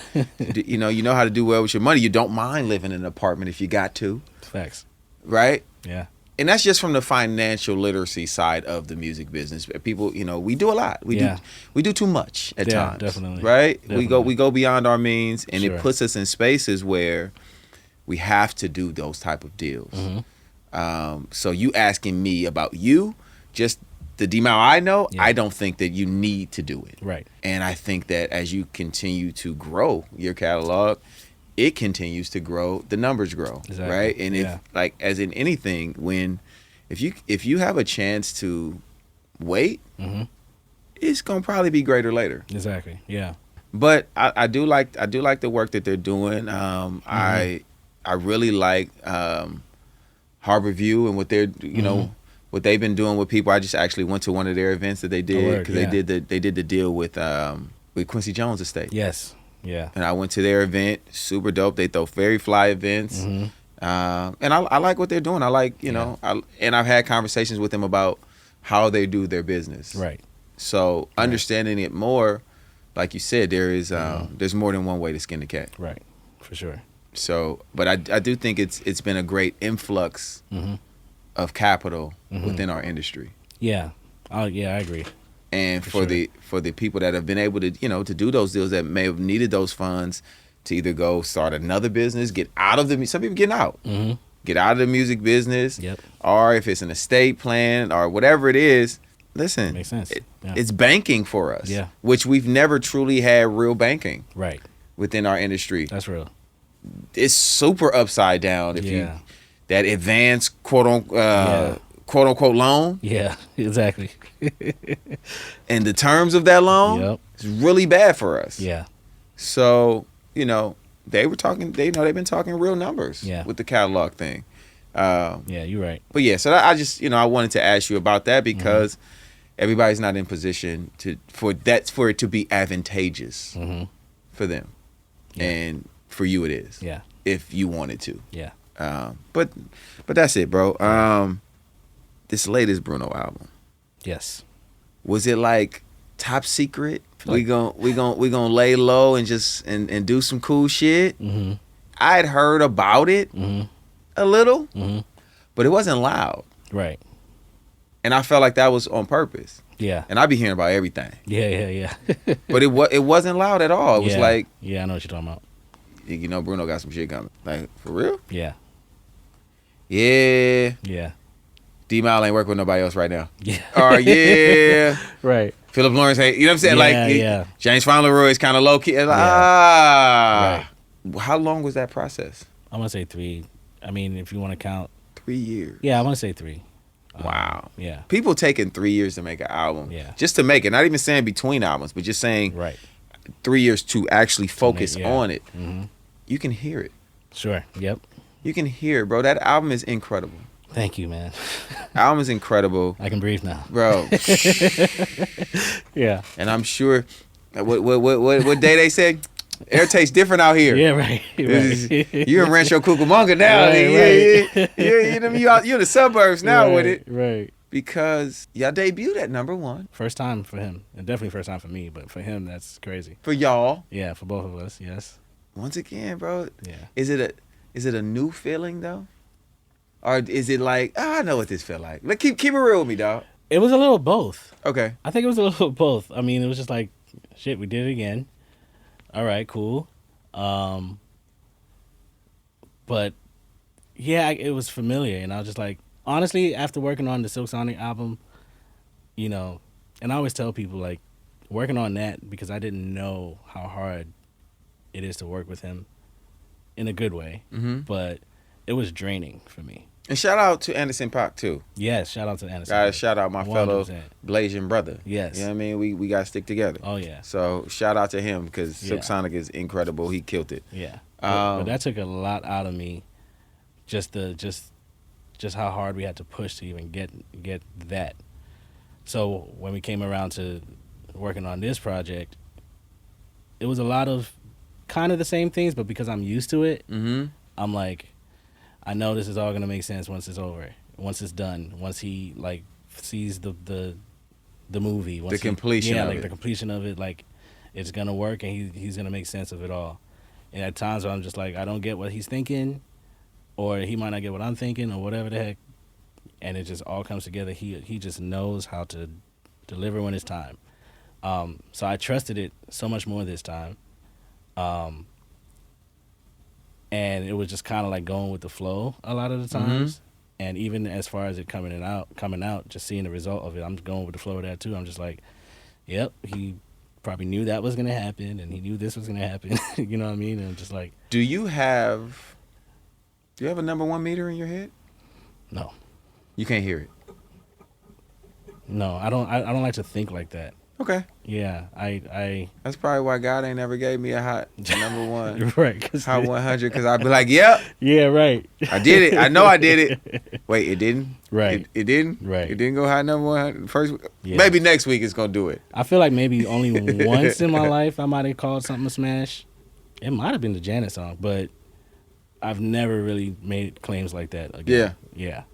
The first time I heard Blame It, I was like, oh my God. Yeah. Oh my God. Yeah. Well, other people's records, I probably might do it, but for my stuff, no. But yes, Blame It. Sheesh. honestly go back to, when Tank sent me the initial idea of When We. He tells the story. I'm like, nigga. Yeah.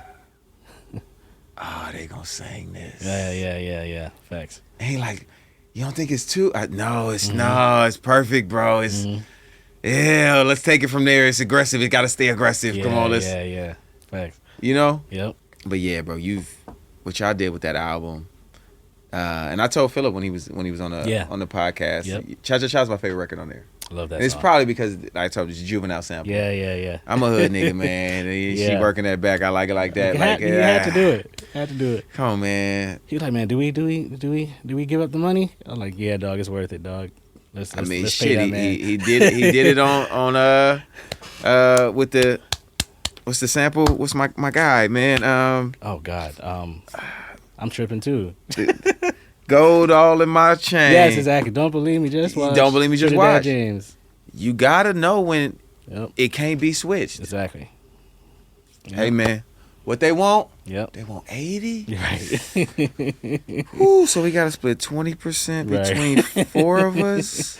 Right. Hey man, whatever. It's worth it. Sometimes it be worth I it. live by 100% of nothing is nothing. Yeah. Give me a slice of the pie. Yep. How many of us in this room right now? Okay. Yep. Okay. This is what it's split up to be. Yep. I'm with that. Let's rock. Yep. It's cool. We get on the next one. Yeah. Exactly. Cause the re-up is the re-up. Yeah. When you're a part of something special and something that's earth-shattering, life-shaking, which y'all have been part. Come on, bro. That conversation goes far beyond. Yeah. If I walk in the room and say, yeah, I wrote Risk It All. Right. Every ear is gonna perk up. Yeah. Facts. It just is what it is. Yeah. And I might have just said risk to y'all. No. We should Right. instead of trick it all, trick it off. We should risk it all, right. and walk out the room. Right. Boom. And now I'm part of the record. You're on the record. It don't matter how much. Don't nobody know. It don't matter. You're on there. And now I get to write for Rihanna. Right. And Olivia Dean. Yeah, exactly. And Victoria Monet. Exactly. You know what I'm saying? Yeah. So I'm all for it, bro. Yeah. If whatever you got, if things need to be shifted around and tweaked to get to that hit, you gotta get to it. You gotta get to it. You gotta get to it. So you got a label. Yes, I do. So I knew that was coming. And so you know what I mean? Gotta have a label. Yeah. You got all these hits. Yeah. How long were they pitching? Or were companies coming to you? No, because not a lot of people knew. I think there was one label that knew that we were trying to start that, and as y'all can see, this is the label. Vanta. Yep. So, and we wanted to go with this guy and this squad, but things didn't work out, and Oh, the initial deal you were going to do. Yeah, man. Okay. So the first one didn't go through. It didn't go through. It didn't work out. Still my homie forever, But then the Disney thing came up. So did Mickey Mouse call you? Mickey called me. Nah. Because my next thing, because I got kids, right? Is you need them tickets? I don't want tickets. I want passes. I want to be able to go when I want to go. That's what I meant. Yes. But we got to clarify in our community because you're right. You know what I mean? They can be like, "Hey man, he told me I'm good," right? And then the next time I wasn't good. Right. Exactly. I'll be waiting at the Disneyland door like this. You're like, who are you?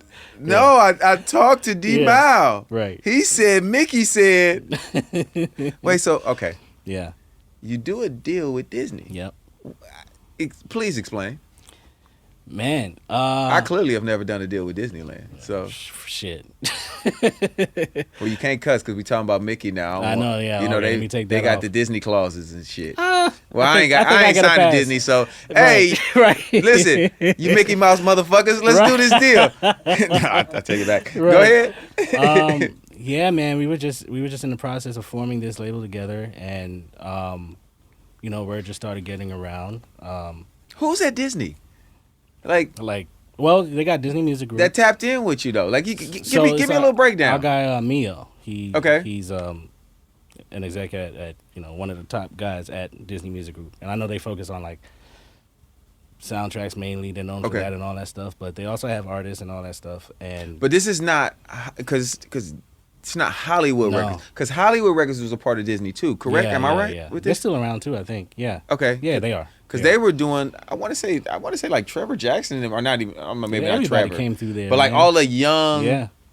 like the Jadons, and when they were all Yeah, yeah, kids, I think Right. shit was Miley Cyrus through Hollywood. Yeah. She If was you over were there. singing and Demi acting and Lovato. part of Yeah. that, Mhm. you were kind of on Hollywood. Yeah. I'm probably fucking it up and Yeah, throwing the yeah. artists over there that Sure. I'm probably wrong. But they were okay. in some way, Raven shape- Simone, I Right. think was on Kiki Palmer. Some I'm way, just- shape, I'm or just form, they gonna- were I'm over gonna there. name all of them. Right, just I'm to gonna name them all. all. Right.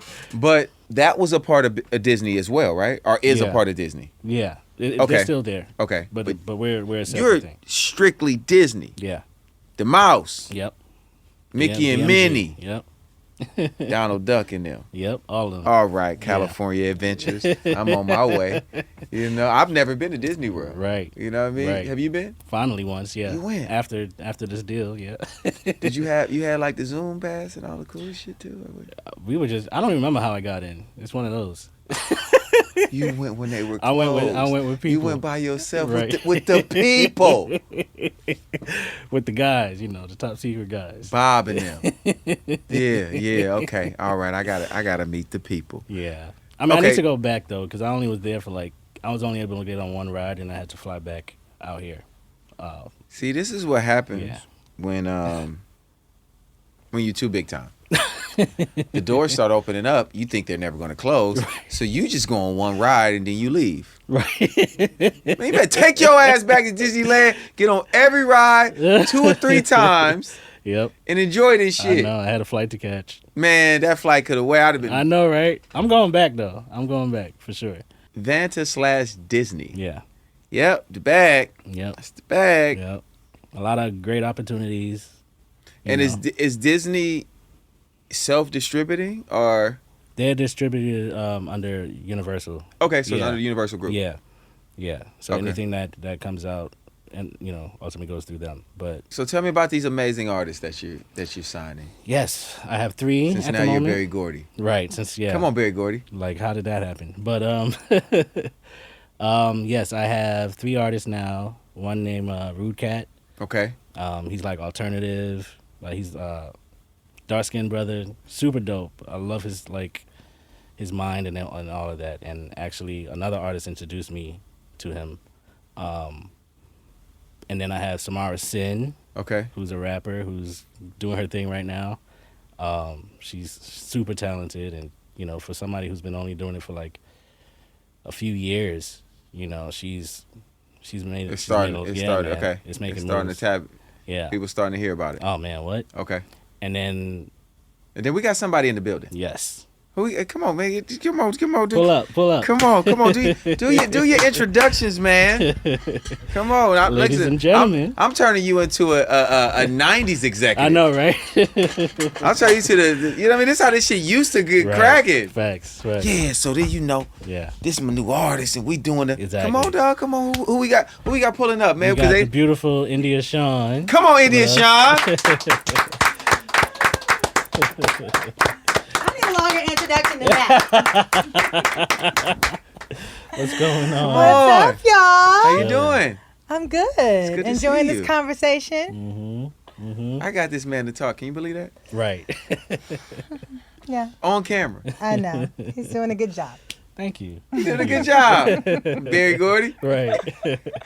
Yeah. Well, So come on, introduce the world to yourself. Let us for those who might know. not even know, I mean, I'll let you do it. Do I'll what? let you do it. I'll let you introduce yourself. Oh, yeah.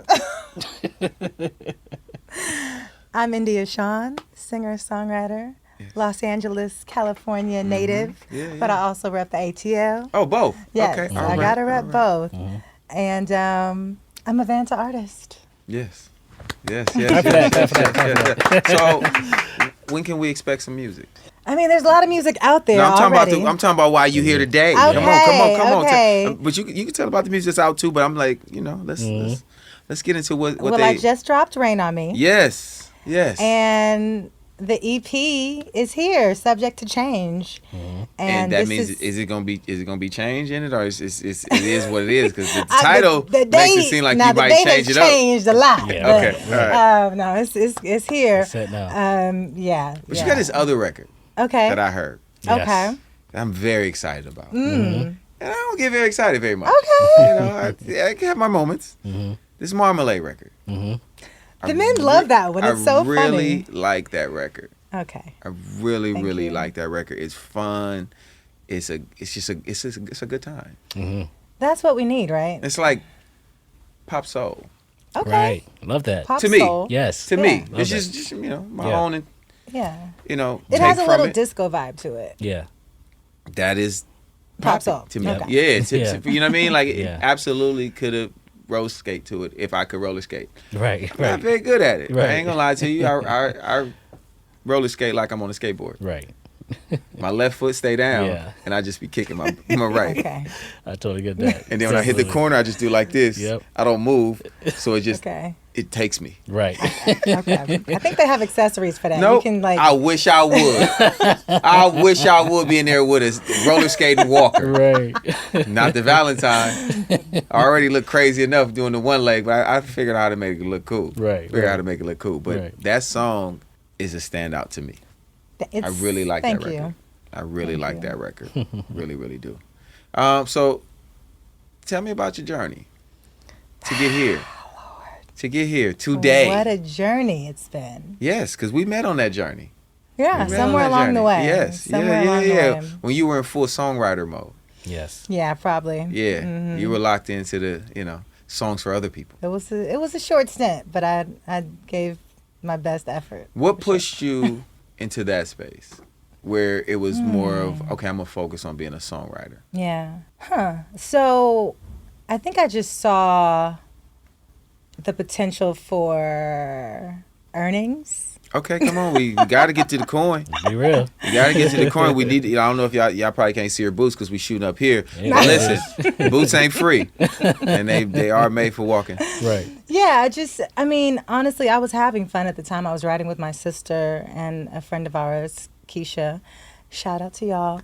And we formed a little team called Full Circle. Okay. And we were riding in my dorm room, and we actually were having a really good time. So did you go to college in Atlanta? I went to Georgia State University. Oh, so that's what kicked off the ATL thing. Okay, Yeah. for college. Mm-hmm. So me I and him finished the high only school ones. and went to We college. the in only two Atlanta. that didn't go to college. Yeah, in, right. in this interview. I It's mean, cool. It's industry fine. college. You got Yeah. your Nah, degree. it's You fine. got It's your music fine. degree. You're smarter than us. Go ahead. A little bit. So you went to Georgia State.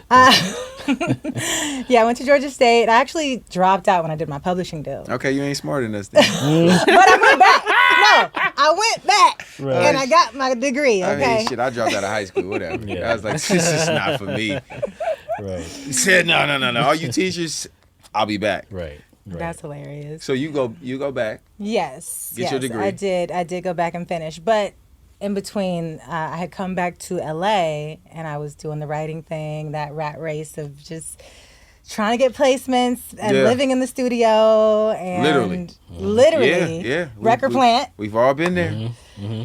and being exposed and introduced to so much greatness. I mean, from Dr. Dre to Chris Brown, all the people, everybody. And So were you doing more session work yeah. or just pitching? Were you able to get in rooms and really, be Yeah. able to write with the artist, the whole thing? No, I wasn't. Well, Chris, yes. Okay. We were fortunate to work with Chris. Shout out to Chris because Yeah. Shout out to Chris is so non-industry. Mm-hmm. I tell people all the time that because some people feel like he's been over times he's been too accessible. I'm like, no, he changed what the superstar can be. Yeah. Right.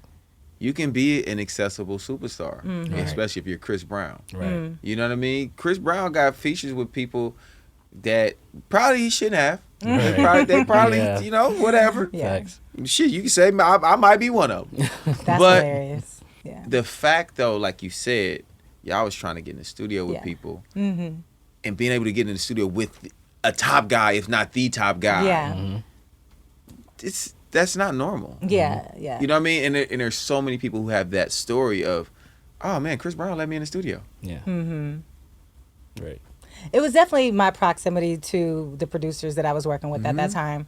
But I think he is one of those artists that just loves music and appreciates and Yes. recognizes talent. Yep. And he doesn't mind giving people a shot. Yep. And being in the studio with him, I mean, it taught me so much because he's such a machine. Like, melodies for Oh, days. yeah. We passing the mic around, and he's nonstop. He's the Yeah. Energizer Bunny. I'm like, I randomly ended up on a mixtape one day. Word. I was like, wait, y'all need me to clear what? Yeah. Right. It's like, yeah, we think you're singing on. I was like, well, send me the song. Let me out. Right. Yep, there I go. that's Yep. hilarious. All right, it's clear. Right. But you're right though. You're in the studio with him, and it's literally like, India, go lay that down.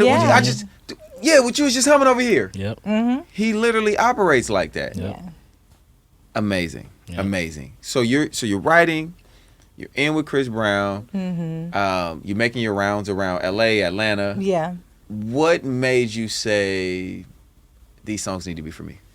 I mean, honestly, there was a part of that journey that was unfulfilling. And Okay. I don't feel like I was in the most nurturing environment. I don't feel like I was in the most safe environment. And I definitely wasn't being encouraged to sing. So, I mean, I was told at some point that I shouldn't even demo songs. So my spirit was so crushed at a certain point that I was like, okay, I'm going back home to my mama's house. I'm going back to Atlanta. I'm going to finish my degree. And I'm just going to make a project for me. Like much in the vein and spirit of what Dee and Lucky did at that time. Like, I'm just going to make one album and see what it does, you know? And I went home and me and my boyfriend at the time, we made my first album, Origin. He had never produced anything and learned how to produce. That's and great. we made this Oh, that album. nigga loved you. I'm about to learn how to produce. Oh, this is great. That's facts. I don't think I've ever learned how to produce this. Right. Keep my girl. That's yeah. Shit. Right. Sheesh. That's Damn. That's a shout out. yeah. Shout out to you, bro. That's Yeah. incredible. He's a special guy. Yeah, so, and it actually like made some waves in Atlanta at the time. I remember my album release party for that was like wrapped around the block. It was crazy. Shout out to Paris Kirk, my manager at the time, who just really was doing everything he could to support me. A couple years later, I did a joint project with James Fauntleroy, the Outer Limits EP. And so Yes, as he was yeah. talking, I was thinking about how much our journeys were kind of Yeah. interwoven, and we're probably like passing each other. And At this point, know. you guys hadn't met each other. No, we have Well, we had. Okay. once. Yeah. Yeah. That is the story. Actually, Yeah. we need to tell that one. Yeah. But yeah, did my EP with James, and worked a bunch of odd jobs after that in between, just trying to figure things out. What's the worst job you had? The worst job, probably selling insurance to old people, like calling numbers all day long and getting hung up on and cussed out. That was worse. It was cussing you out. The It old was people. cussing me out. I was telling somebody the other day. I was like, I kind of can't wait to be old So you can cuss people out. because I already don't I really feel have like a you be filter. cussing people out already. For sure, you Right. can definitely get cussed out fucking with me. Right. But as an old man, Yeah, it's Yes, gonna be dude. another it's level. gonna be a Yeah. movie. Okay. What you say, you young punk? Is everything gonna I'm start not there? It young don't matter, Right. man or woman. Right. What young punk? Because I'm an old man. I'm Yeah. 85, Right, 89. right. What you gonna do? Push me? Right. You can't push me? Or you can, but it's elderly mean- abuse at that point. Crazy. So you're Some people selling have them that nerve. insurance. Yeah. Well, okay. Yeah. So this is actually a great segue because my next worst job was probably delivering food, like Postmates. Okay. So I moved back out here. I was like, okay, I got to be in LA. This is where it's happening. If I'm going to push my music forward, like this is like I had outgrown Atlanta a little bit. And I was just hustling. And that's where I used to pray every time I got in the car, please don't let me see anybody I know. Because at this point, I have a lot of industry relationships, Yeah. connects. I'm like, God, don't let me see nobody I know. And then I ended up, one of my friends' names popped up on the thing. I'm like, Lord, I got to go bring this boy some chicken. And explain to him why. I texted him, I said, I'm about to bring you your chicken. And he was like, what are you talking about? I'm like, I'm your Postmates driver. Yeah. And we sat down. He was like, what's going on? Why are you doing this? Come to the studio tomorrow. I came to the studio the next day and made a song with him. His manager at the time came right after me. and heard the song. I was like, who's this girl? Tell her to pull up to, my office. He became my manager. He introduced me back to D. Yes. Well, yes. yeah. That my relationship with him ended up getting me signed to Epic. Shout out to Zeke, who just Yeah, absolutely. Oh my Congratulations, gosh. good brother. Yes, sir. Yeah. what a CEO, what a chairman, guy. all the cool shit. What a guy. You deserve it, Zeke. We love you. Oh, yeah. But Zeke signed me to my deal at Epic, and that's how I got reunited with D. And he had to remind me of the first time we met, which was crazy. I was 17. Yep. And Fred Jerkins had discovered me online Yep. and flew me to Absecon, New Jersey, where he was getting his footing. Ab who?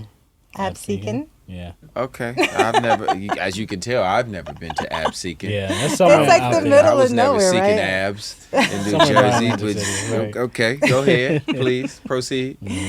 And I met LaShawn Daniels during that trip. Oh, my brother. God, man.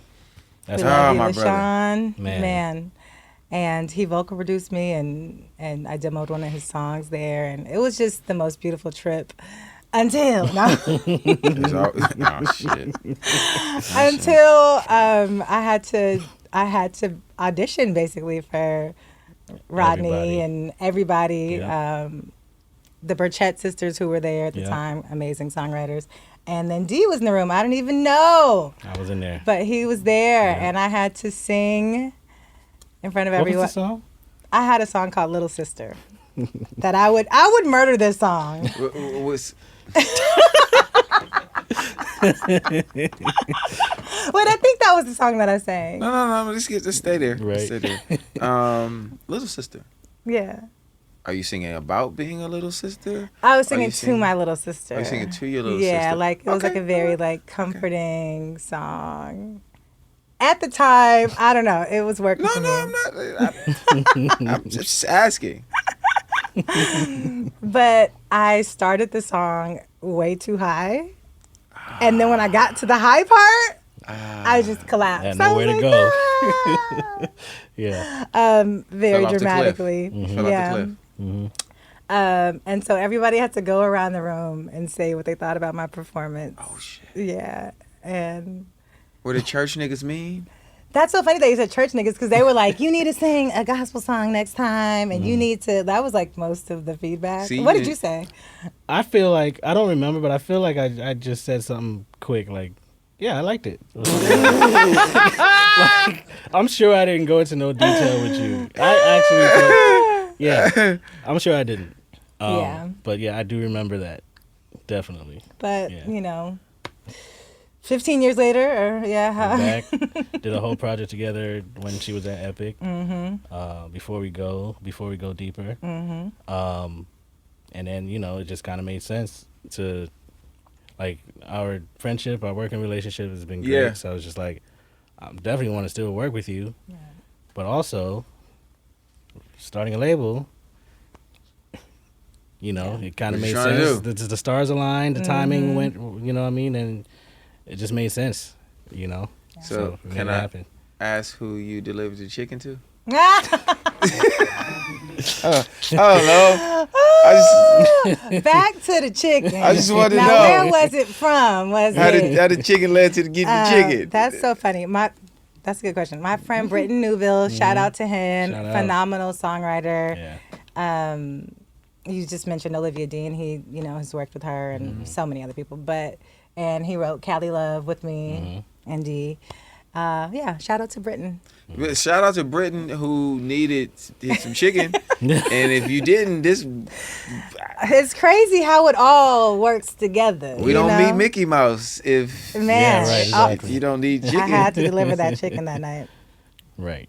Oh, I wanna expound on that a little bit though, and I don't want to glance over the fact that you came back and got a job. Yeah. Because no, don't roll your eyes. Don't No. roll your eyes.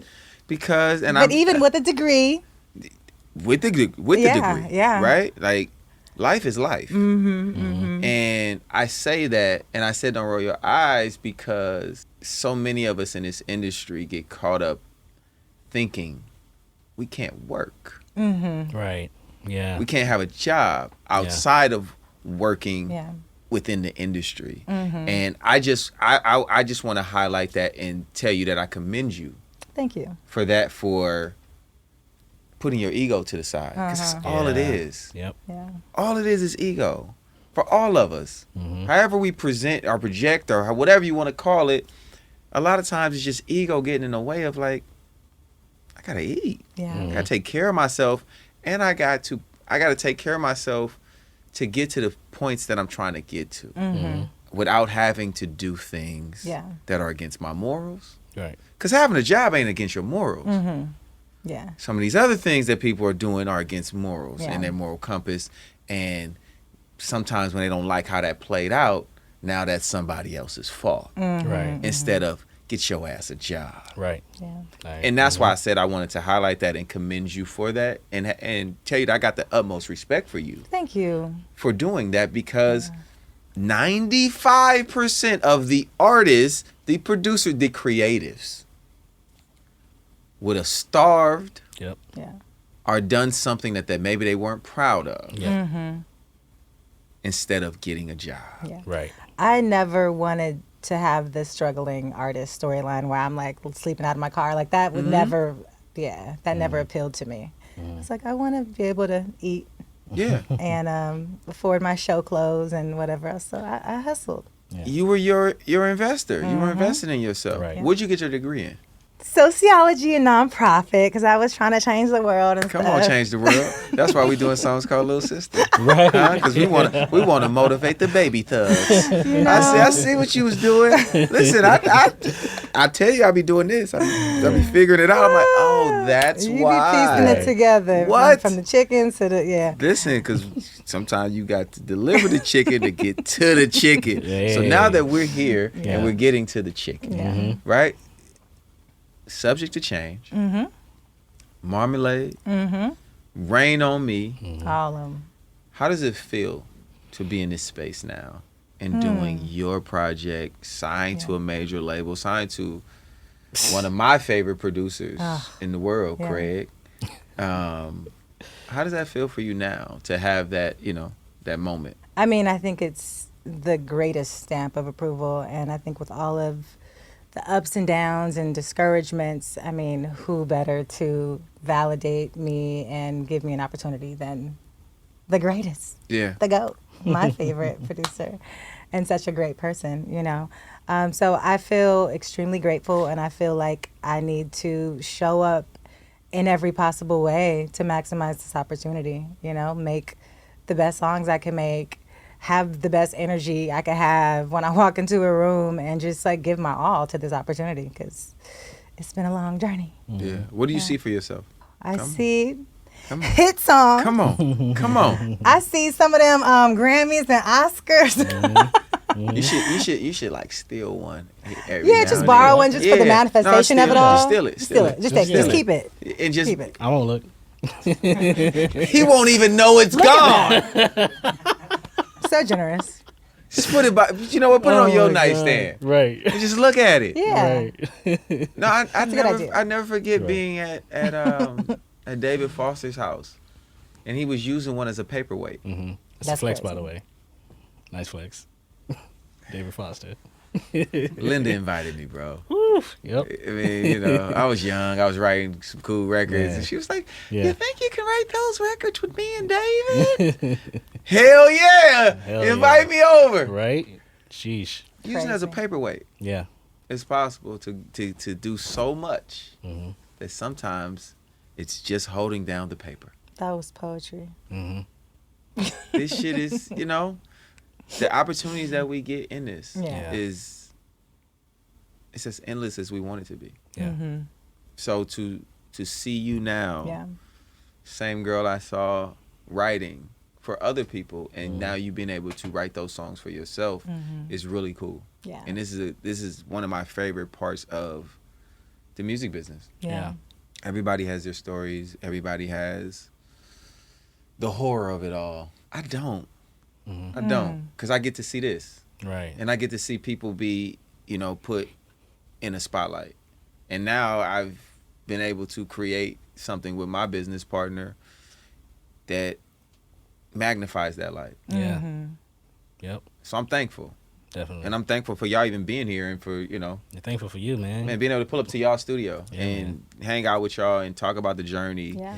and be early, Yeah. right? Because I feel like this is early. This is early for me. And we've been early on a few projects where it's Yeah. just like Coco Jones. Yeah. Right. She about to get cracking. Mm-hmm. Leon Thomas. Mm-hmm. He about to get cracking. You know what I'm saying? Like, that makes me feel really good that, they did their interviews even before the full breakout. Yeah. So, thank you. Thank you Thank for pulling up. you. This is really cool. I'm excited I'm for proud you. of you. Yeah. Thank man. you. I appreciate that.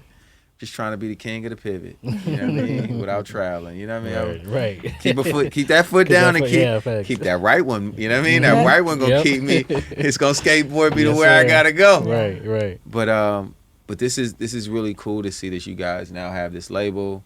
I'm always in support of us having our own and creating our own things. Yeah.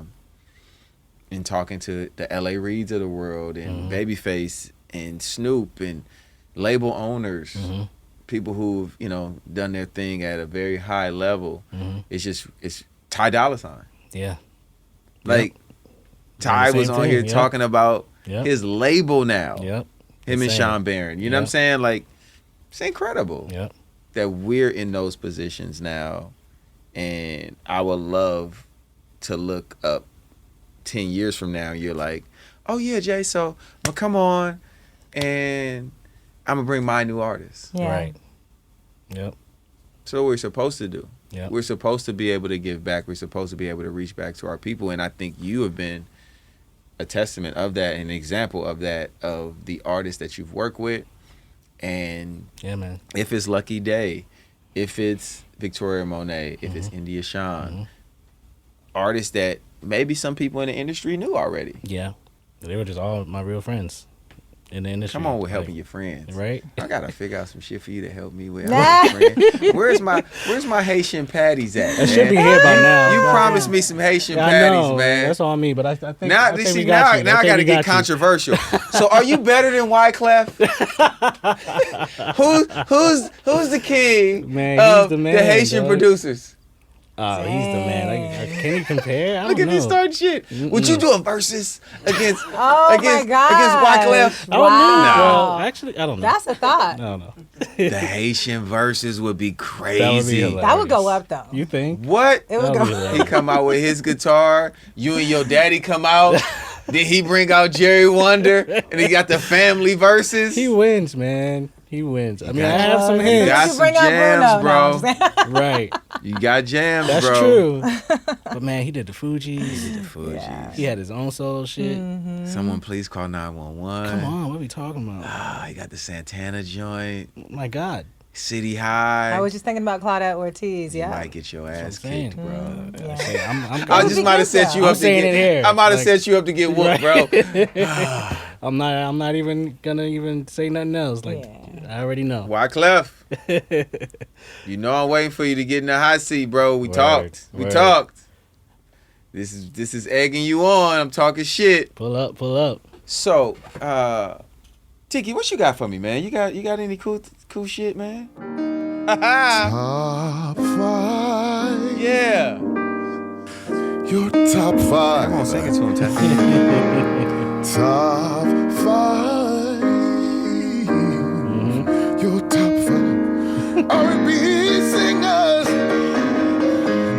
R&B songs. We've got to know. We wanna know. Before you go here on this show. Everybody wanna know. What they wanna know? Your top 5. Yes. No. Top 5.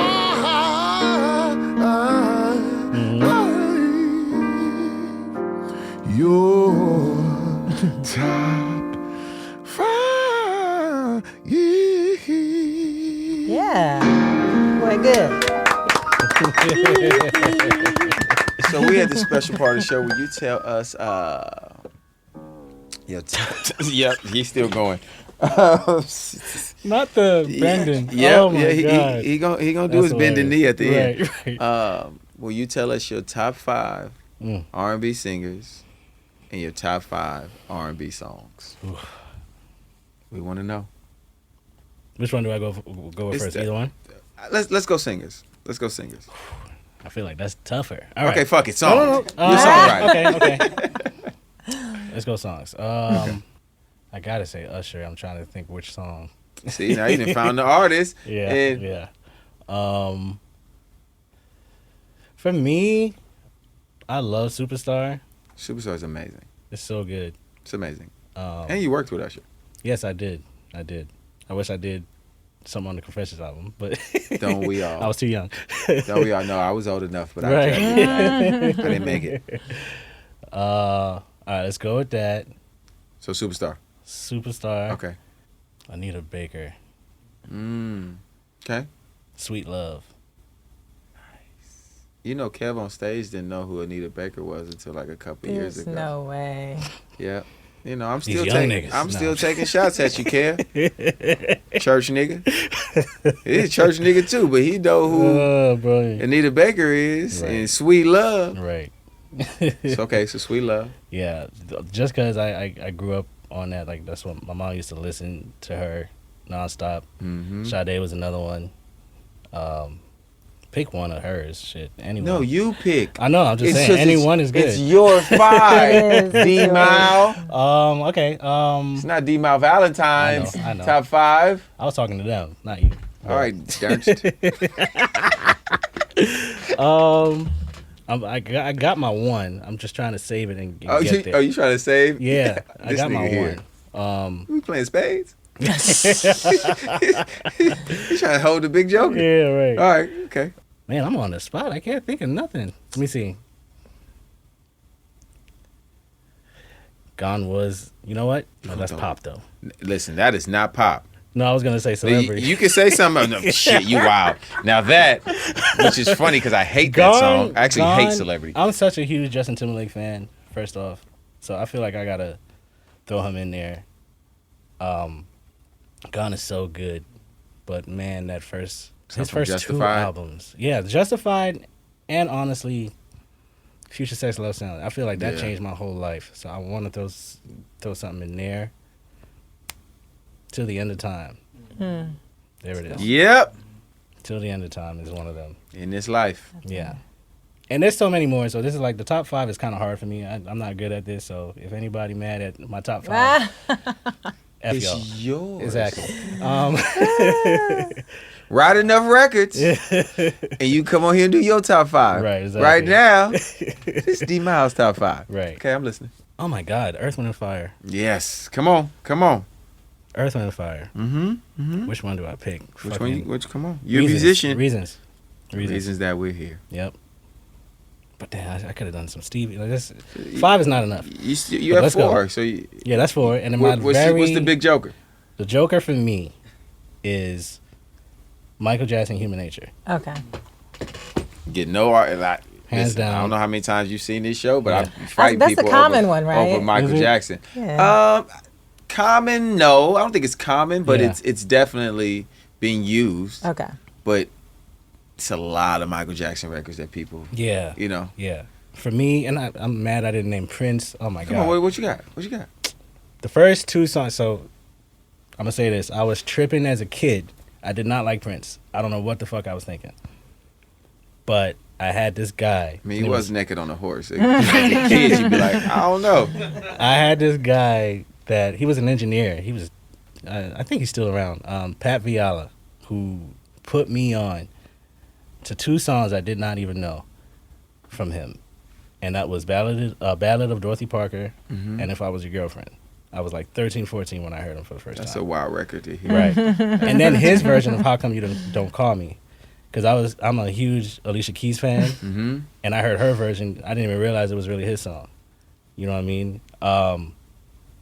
But then from that, I was just like, You took the deep dive. oh my God. I got to go see him in concert at Madison Square Garden shortly after that. Me and my friend at the time, we were like 14. And nigga, everything of his. But if I want to add a bonus, like one of those songs, but 17 Days is great too. Purple Rain though. Top 12. Yeah, I know. Right, top 12.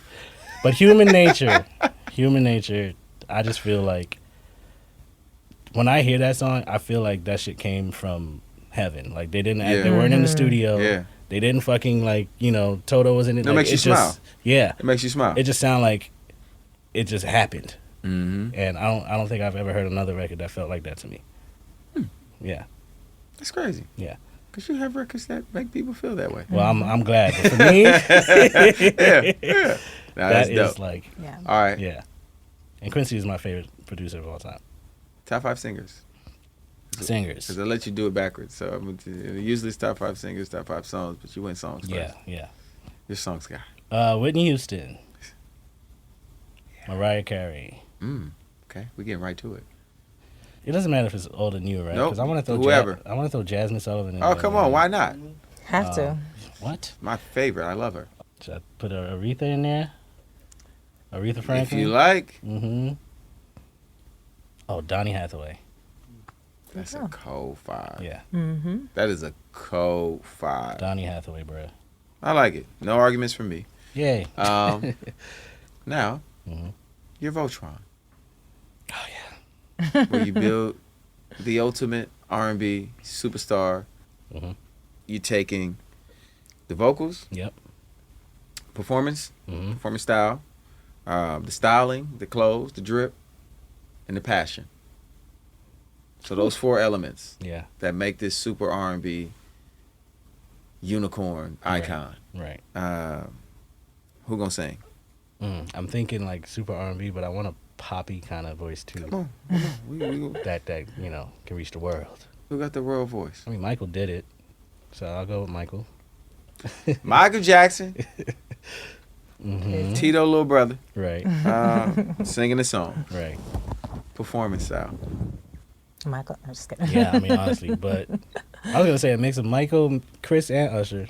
I don't know if I can do that, but You can. But yeah, it's all of them put together. So that's the triple threat performance. Right. But I also want a musician. Yeah. Okay, I like that. Prince. So those 4 are just Prince. So 4. So, shit. They dance, sing, do all the shit, but also play every instrument. Fuck it, it's my shit. It's yours, bro. That's fine. It's fine. It's fine. What they gonna dress like? As far as he was, not Prince. Today, I don't know if that would work. I actually think it will work today. You think so? Yep. You just got to be really great. I feel like it would be today's version of that. Whatever. You got to it be is. great. Yeah. You just And got to be own great. it. Yeah. And own it. Yeah. Absolutely. That's true. I agree You with got to that. be great. All right. I So agree with who got the drip for you? If for this artist that we're talking about though. I loved Kanye's drip. Okay. I know that probably is like a, but man. Which version? Yeah, like Yeah. Because the you gonna older- want this artist to look homeless? Yeah. No, I don't want that version. Because that was a version. Yeah. Or you But- want to put a pink polo on him? Kind of like the 808s and Heartbreak. So era. the window shield glasses. Yeah, that was kind of fire. Okay. At least for an album, maybe not Okay. the whole fucking. I'm rolling with You you. know what I'm saying? But So Kanye. yeah, I'll just leave that. Yeah. All right. I mean, shit, Sure. he sold the most shoes Yeah, of any right. artist of all time and Right. clothes and shit. So I'm rolling. Right. Who's passion? It's something about Jasmine, man. Very passionate.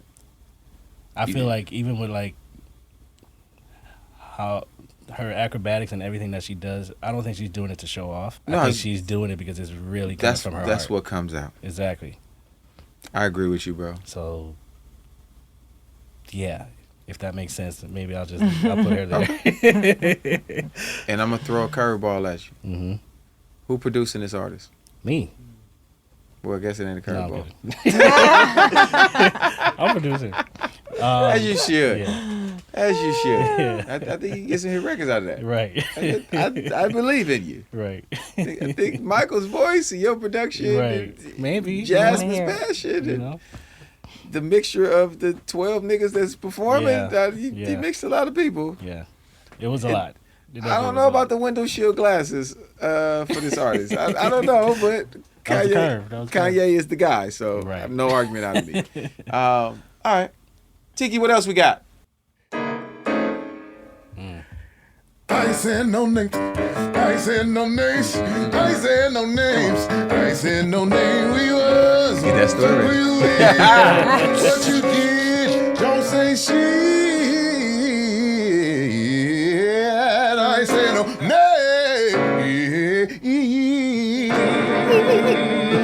Yeah. My personal favorite part of the show, where you tell us a story, funny or fucked up, or funny and fucked up. The only rule to the game is D-Mile can't say no names. Right. This might sort of be a giveaway, but it's a funny story, so I'm still not going to say the name. Okay. But I'm going to share the story. Before I moved out here, it was me and two other friends of mine that were in the process of moving out here and trying to figure out how we're going to do that and live and all that stuff. Because, you know, at the time, we don't know what LA is. We think it's going to be too expensive, all these things, blah, blah, blah, blah. And got a call from somebody who was out here that we were working with. And he said that he would help us with finding a place and go half on. I know where this is going. Right. Go half on it with the three of us. And we came out here. He said he had it already. Like he had a place for us already. So we came out here and we're trying to figure out, okay, where are we staying? We end up staying at I don't even know how to describe this, and I don't want to even give away the name of that place. But it's a church out here in LA. Where y'all staying at the church? Yeah, well they have, so it's a church that also has like Yeah, niggas was a coming. place for troubled kids. Y'all was coming to be missionaries? Yeah, right. It was a place for like kids like they, you know, that probably had like a bad life and, you know, trying to change their life around. Kind of foster. Yeah, kind of type thing. thing. YMCA-ish, So when you guys whatever. foster kids now? I mean, we might as well have been. Okay, I'm following you. I'm asking because I be Yeah. needing to know some stuff sometimes. Yeah. So you're staying at the church. Yeah, they have a bigger building, which it used to be a hospital, so it still looks like a hospital. Yeah, you could see it coming off the 101. You probably know what I might be talking about. Okay, but so anyway, you stand at the hospital. yeah, but that's where all the kids stay. They live and all that stuff. Every room has bunk beds, and like shared showers. I think, like you know, I was just like, okay. How old are you at this time? I was 24. Okay. I think when I moved out here. All right. 23, 24. And we were in that place for like a few days. And at first, I was like, man, this is crazy. We're out here. We're in LA. I'm like, I'm not even thinking about like. Where you sleeping? Yeah. I was kind of blown away by like what the church was doing. I thought it was great and all that stuff. I remember Focusing calling. on the good. Right. Focusing on the good. I see the good out of everything sometimes.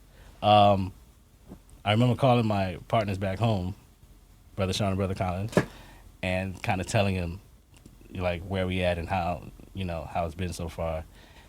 And I'm telling them, I was like, yeah, they got this and they got that. And you're like, nigga, are you at a foster? Like, and I'm like, no, but it's different. It's like But with it's the church. different. It's not. The church is theirs. Right.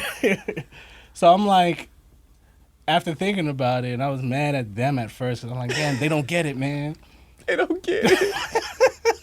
They're trying to tell me Bruh. that this is not a home. Man, hindsight, I was just like, damn, no, he really did put us up there. It's just like, and then, man, there's another side to the story, too, that makes it a little worse.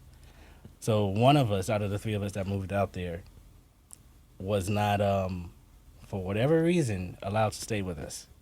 We didn't know that. Like, we all flew out for this guy.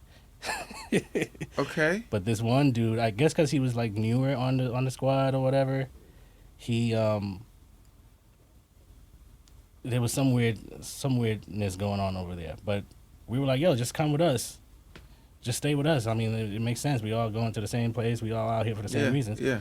The next morning, pull up to our first day of work, first day of studio, and said person sends dude home, or like just like away. You got to figure it out, kind of thing. And I'm like, what's going on? And we go up, me and the other person, and basically get in trouble for letting him stay with us, which is a place that's open to home. Right. And I'm like, what? Okay. Yeah. So that was weird. And that dude had to figure it out because he actually flew out on his own, just trying to, get shit going. Trying to make it. And so he had to just make calls to anybody who can. He didn't really know anybody out there, but he knew a friend of a friend that let him stay in the back of something that wasn't even really part of the. It was crazy. So yeah, that was like my first experience moving out to LA, and we didn't have a house. Lord. After all of that, we still had to live in our own crib. Which, hindsight, I'm glad we ended up doing it ourselves because now, we didn't owe anybody nothing. Right. Right. So. But the thing that lured you here was, it's going to be easier because he got half. All we got to come up with is this. Right. He already got the spot. Right. Y'all don't know y'all going to live at the hospital. Right. Exactly. How long were y'all there? I think it was 2 weeks. It was 2 weeks. Okay. It was 2 weeks. Shit. Oh, okay. 2 weeks? It was 2 weeks thug that out. because then we found our crib, and luckily, I'm not thugging it. 2 right. weeks at the hospital on the bunk bed. Boy. On the hospital bunk bed. Bruh. For 2 weeks after you told me. Yep. That you had something. Oh man. Yep. The violence in me. Yeah. Yeah. That's probably why I don't got all the hit records you got, because I would have whooped that nigga. I already know at some point. It's part of the story. I mean, like. What, y'all did whoop him? No. Oh. No. I mean, some of us might have wanted to, but no, we did not. Everything else was good after that. Okay, so. But then it worked out. He Yeah, just it didn't have worked a spot. out. Did he Yeah. ever just keep it real, though? Like, bro, I didn't. No. I just need y'all to come out here. Yeah, no. No? It was just like, they figured it out. Right. And we did. Which is... Yep. And Okay. then, yeah. So I guess that's it. That was the beginning. Yeah, ain't nothing funny about that story. It's all fucked up. It's all fucked up, bro. I didn't find the humor. Right. It's fucked It's up. like dark humor, maybe. Right. But like not nothing funny though. It's fucked up. Right. But once again, like you said, it's It's part of the journey. It's part of the journey. Part of man. how it goes. Yep. And listen, I have my stories. Obviously, we all do. Mm-hmm. I don't ever remember getting put in a foster home. I remember telling. Actually, I think all three of us were with this guy. You know Andre Person, Justin Timberlake's Yes, partner. of course. I remember us telling him this story.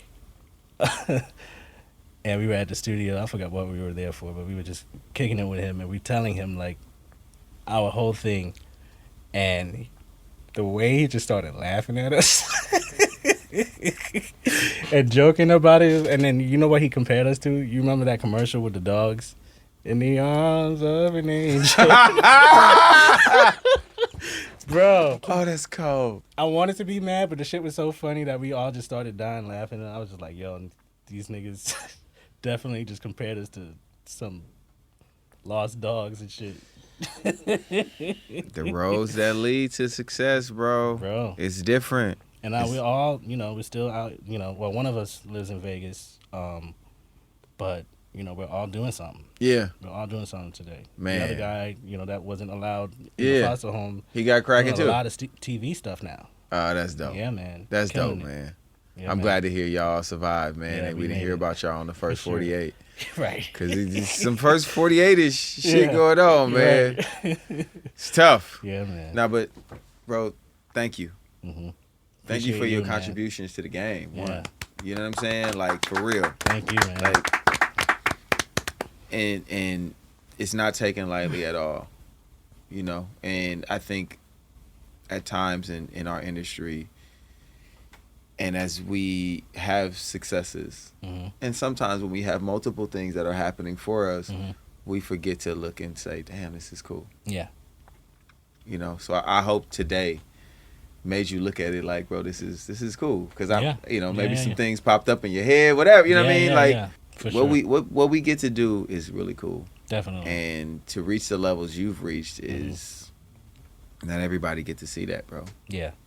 So congratulations once again, appreciate man. you, man. And then shout out to Vanta Records. Shout out to Vanta. The beautiful India Shawn. Listen, she got the music coming out. The records is out now. Y'all make sure y'all go check out Thank you. Subject to Change, which is not subject to change at this point. This is coming out. Yes. We talked to Mickey. Yeah. We talked to him. Yep. The mouse is going to put it out. It's going to happen. The Phantom Mouse. But, bro, like I said, once again, congratulations on everything, man. I hope we Thanks, can man. continue to do more of this. Yeah, man. Anytime, really. And I just want to continue to celebrate y'all. Appreciate that, man. So I'm J Valentine. This is D Mile, India Shawn. It's the R&B Money Podcast. Hey. I'll see y'all next week. Thank you.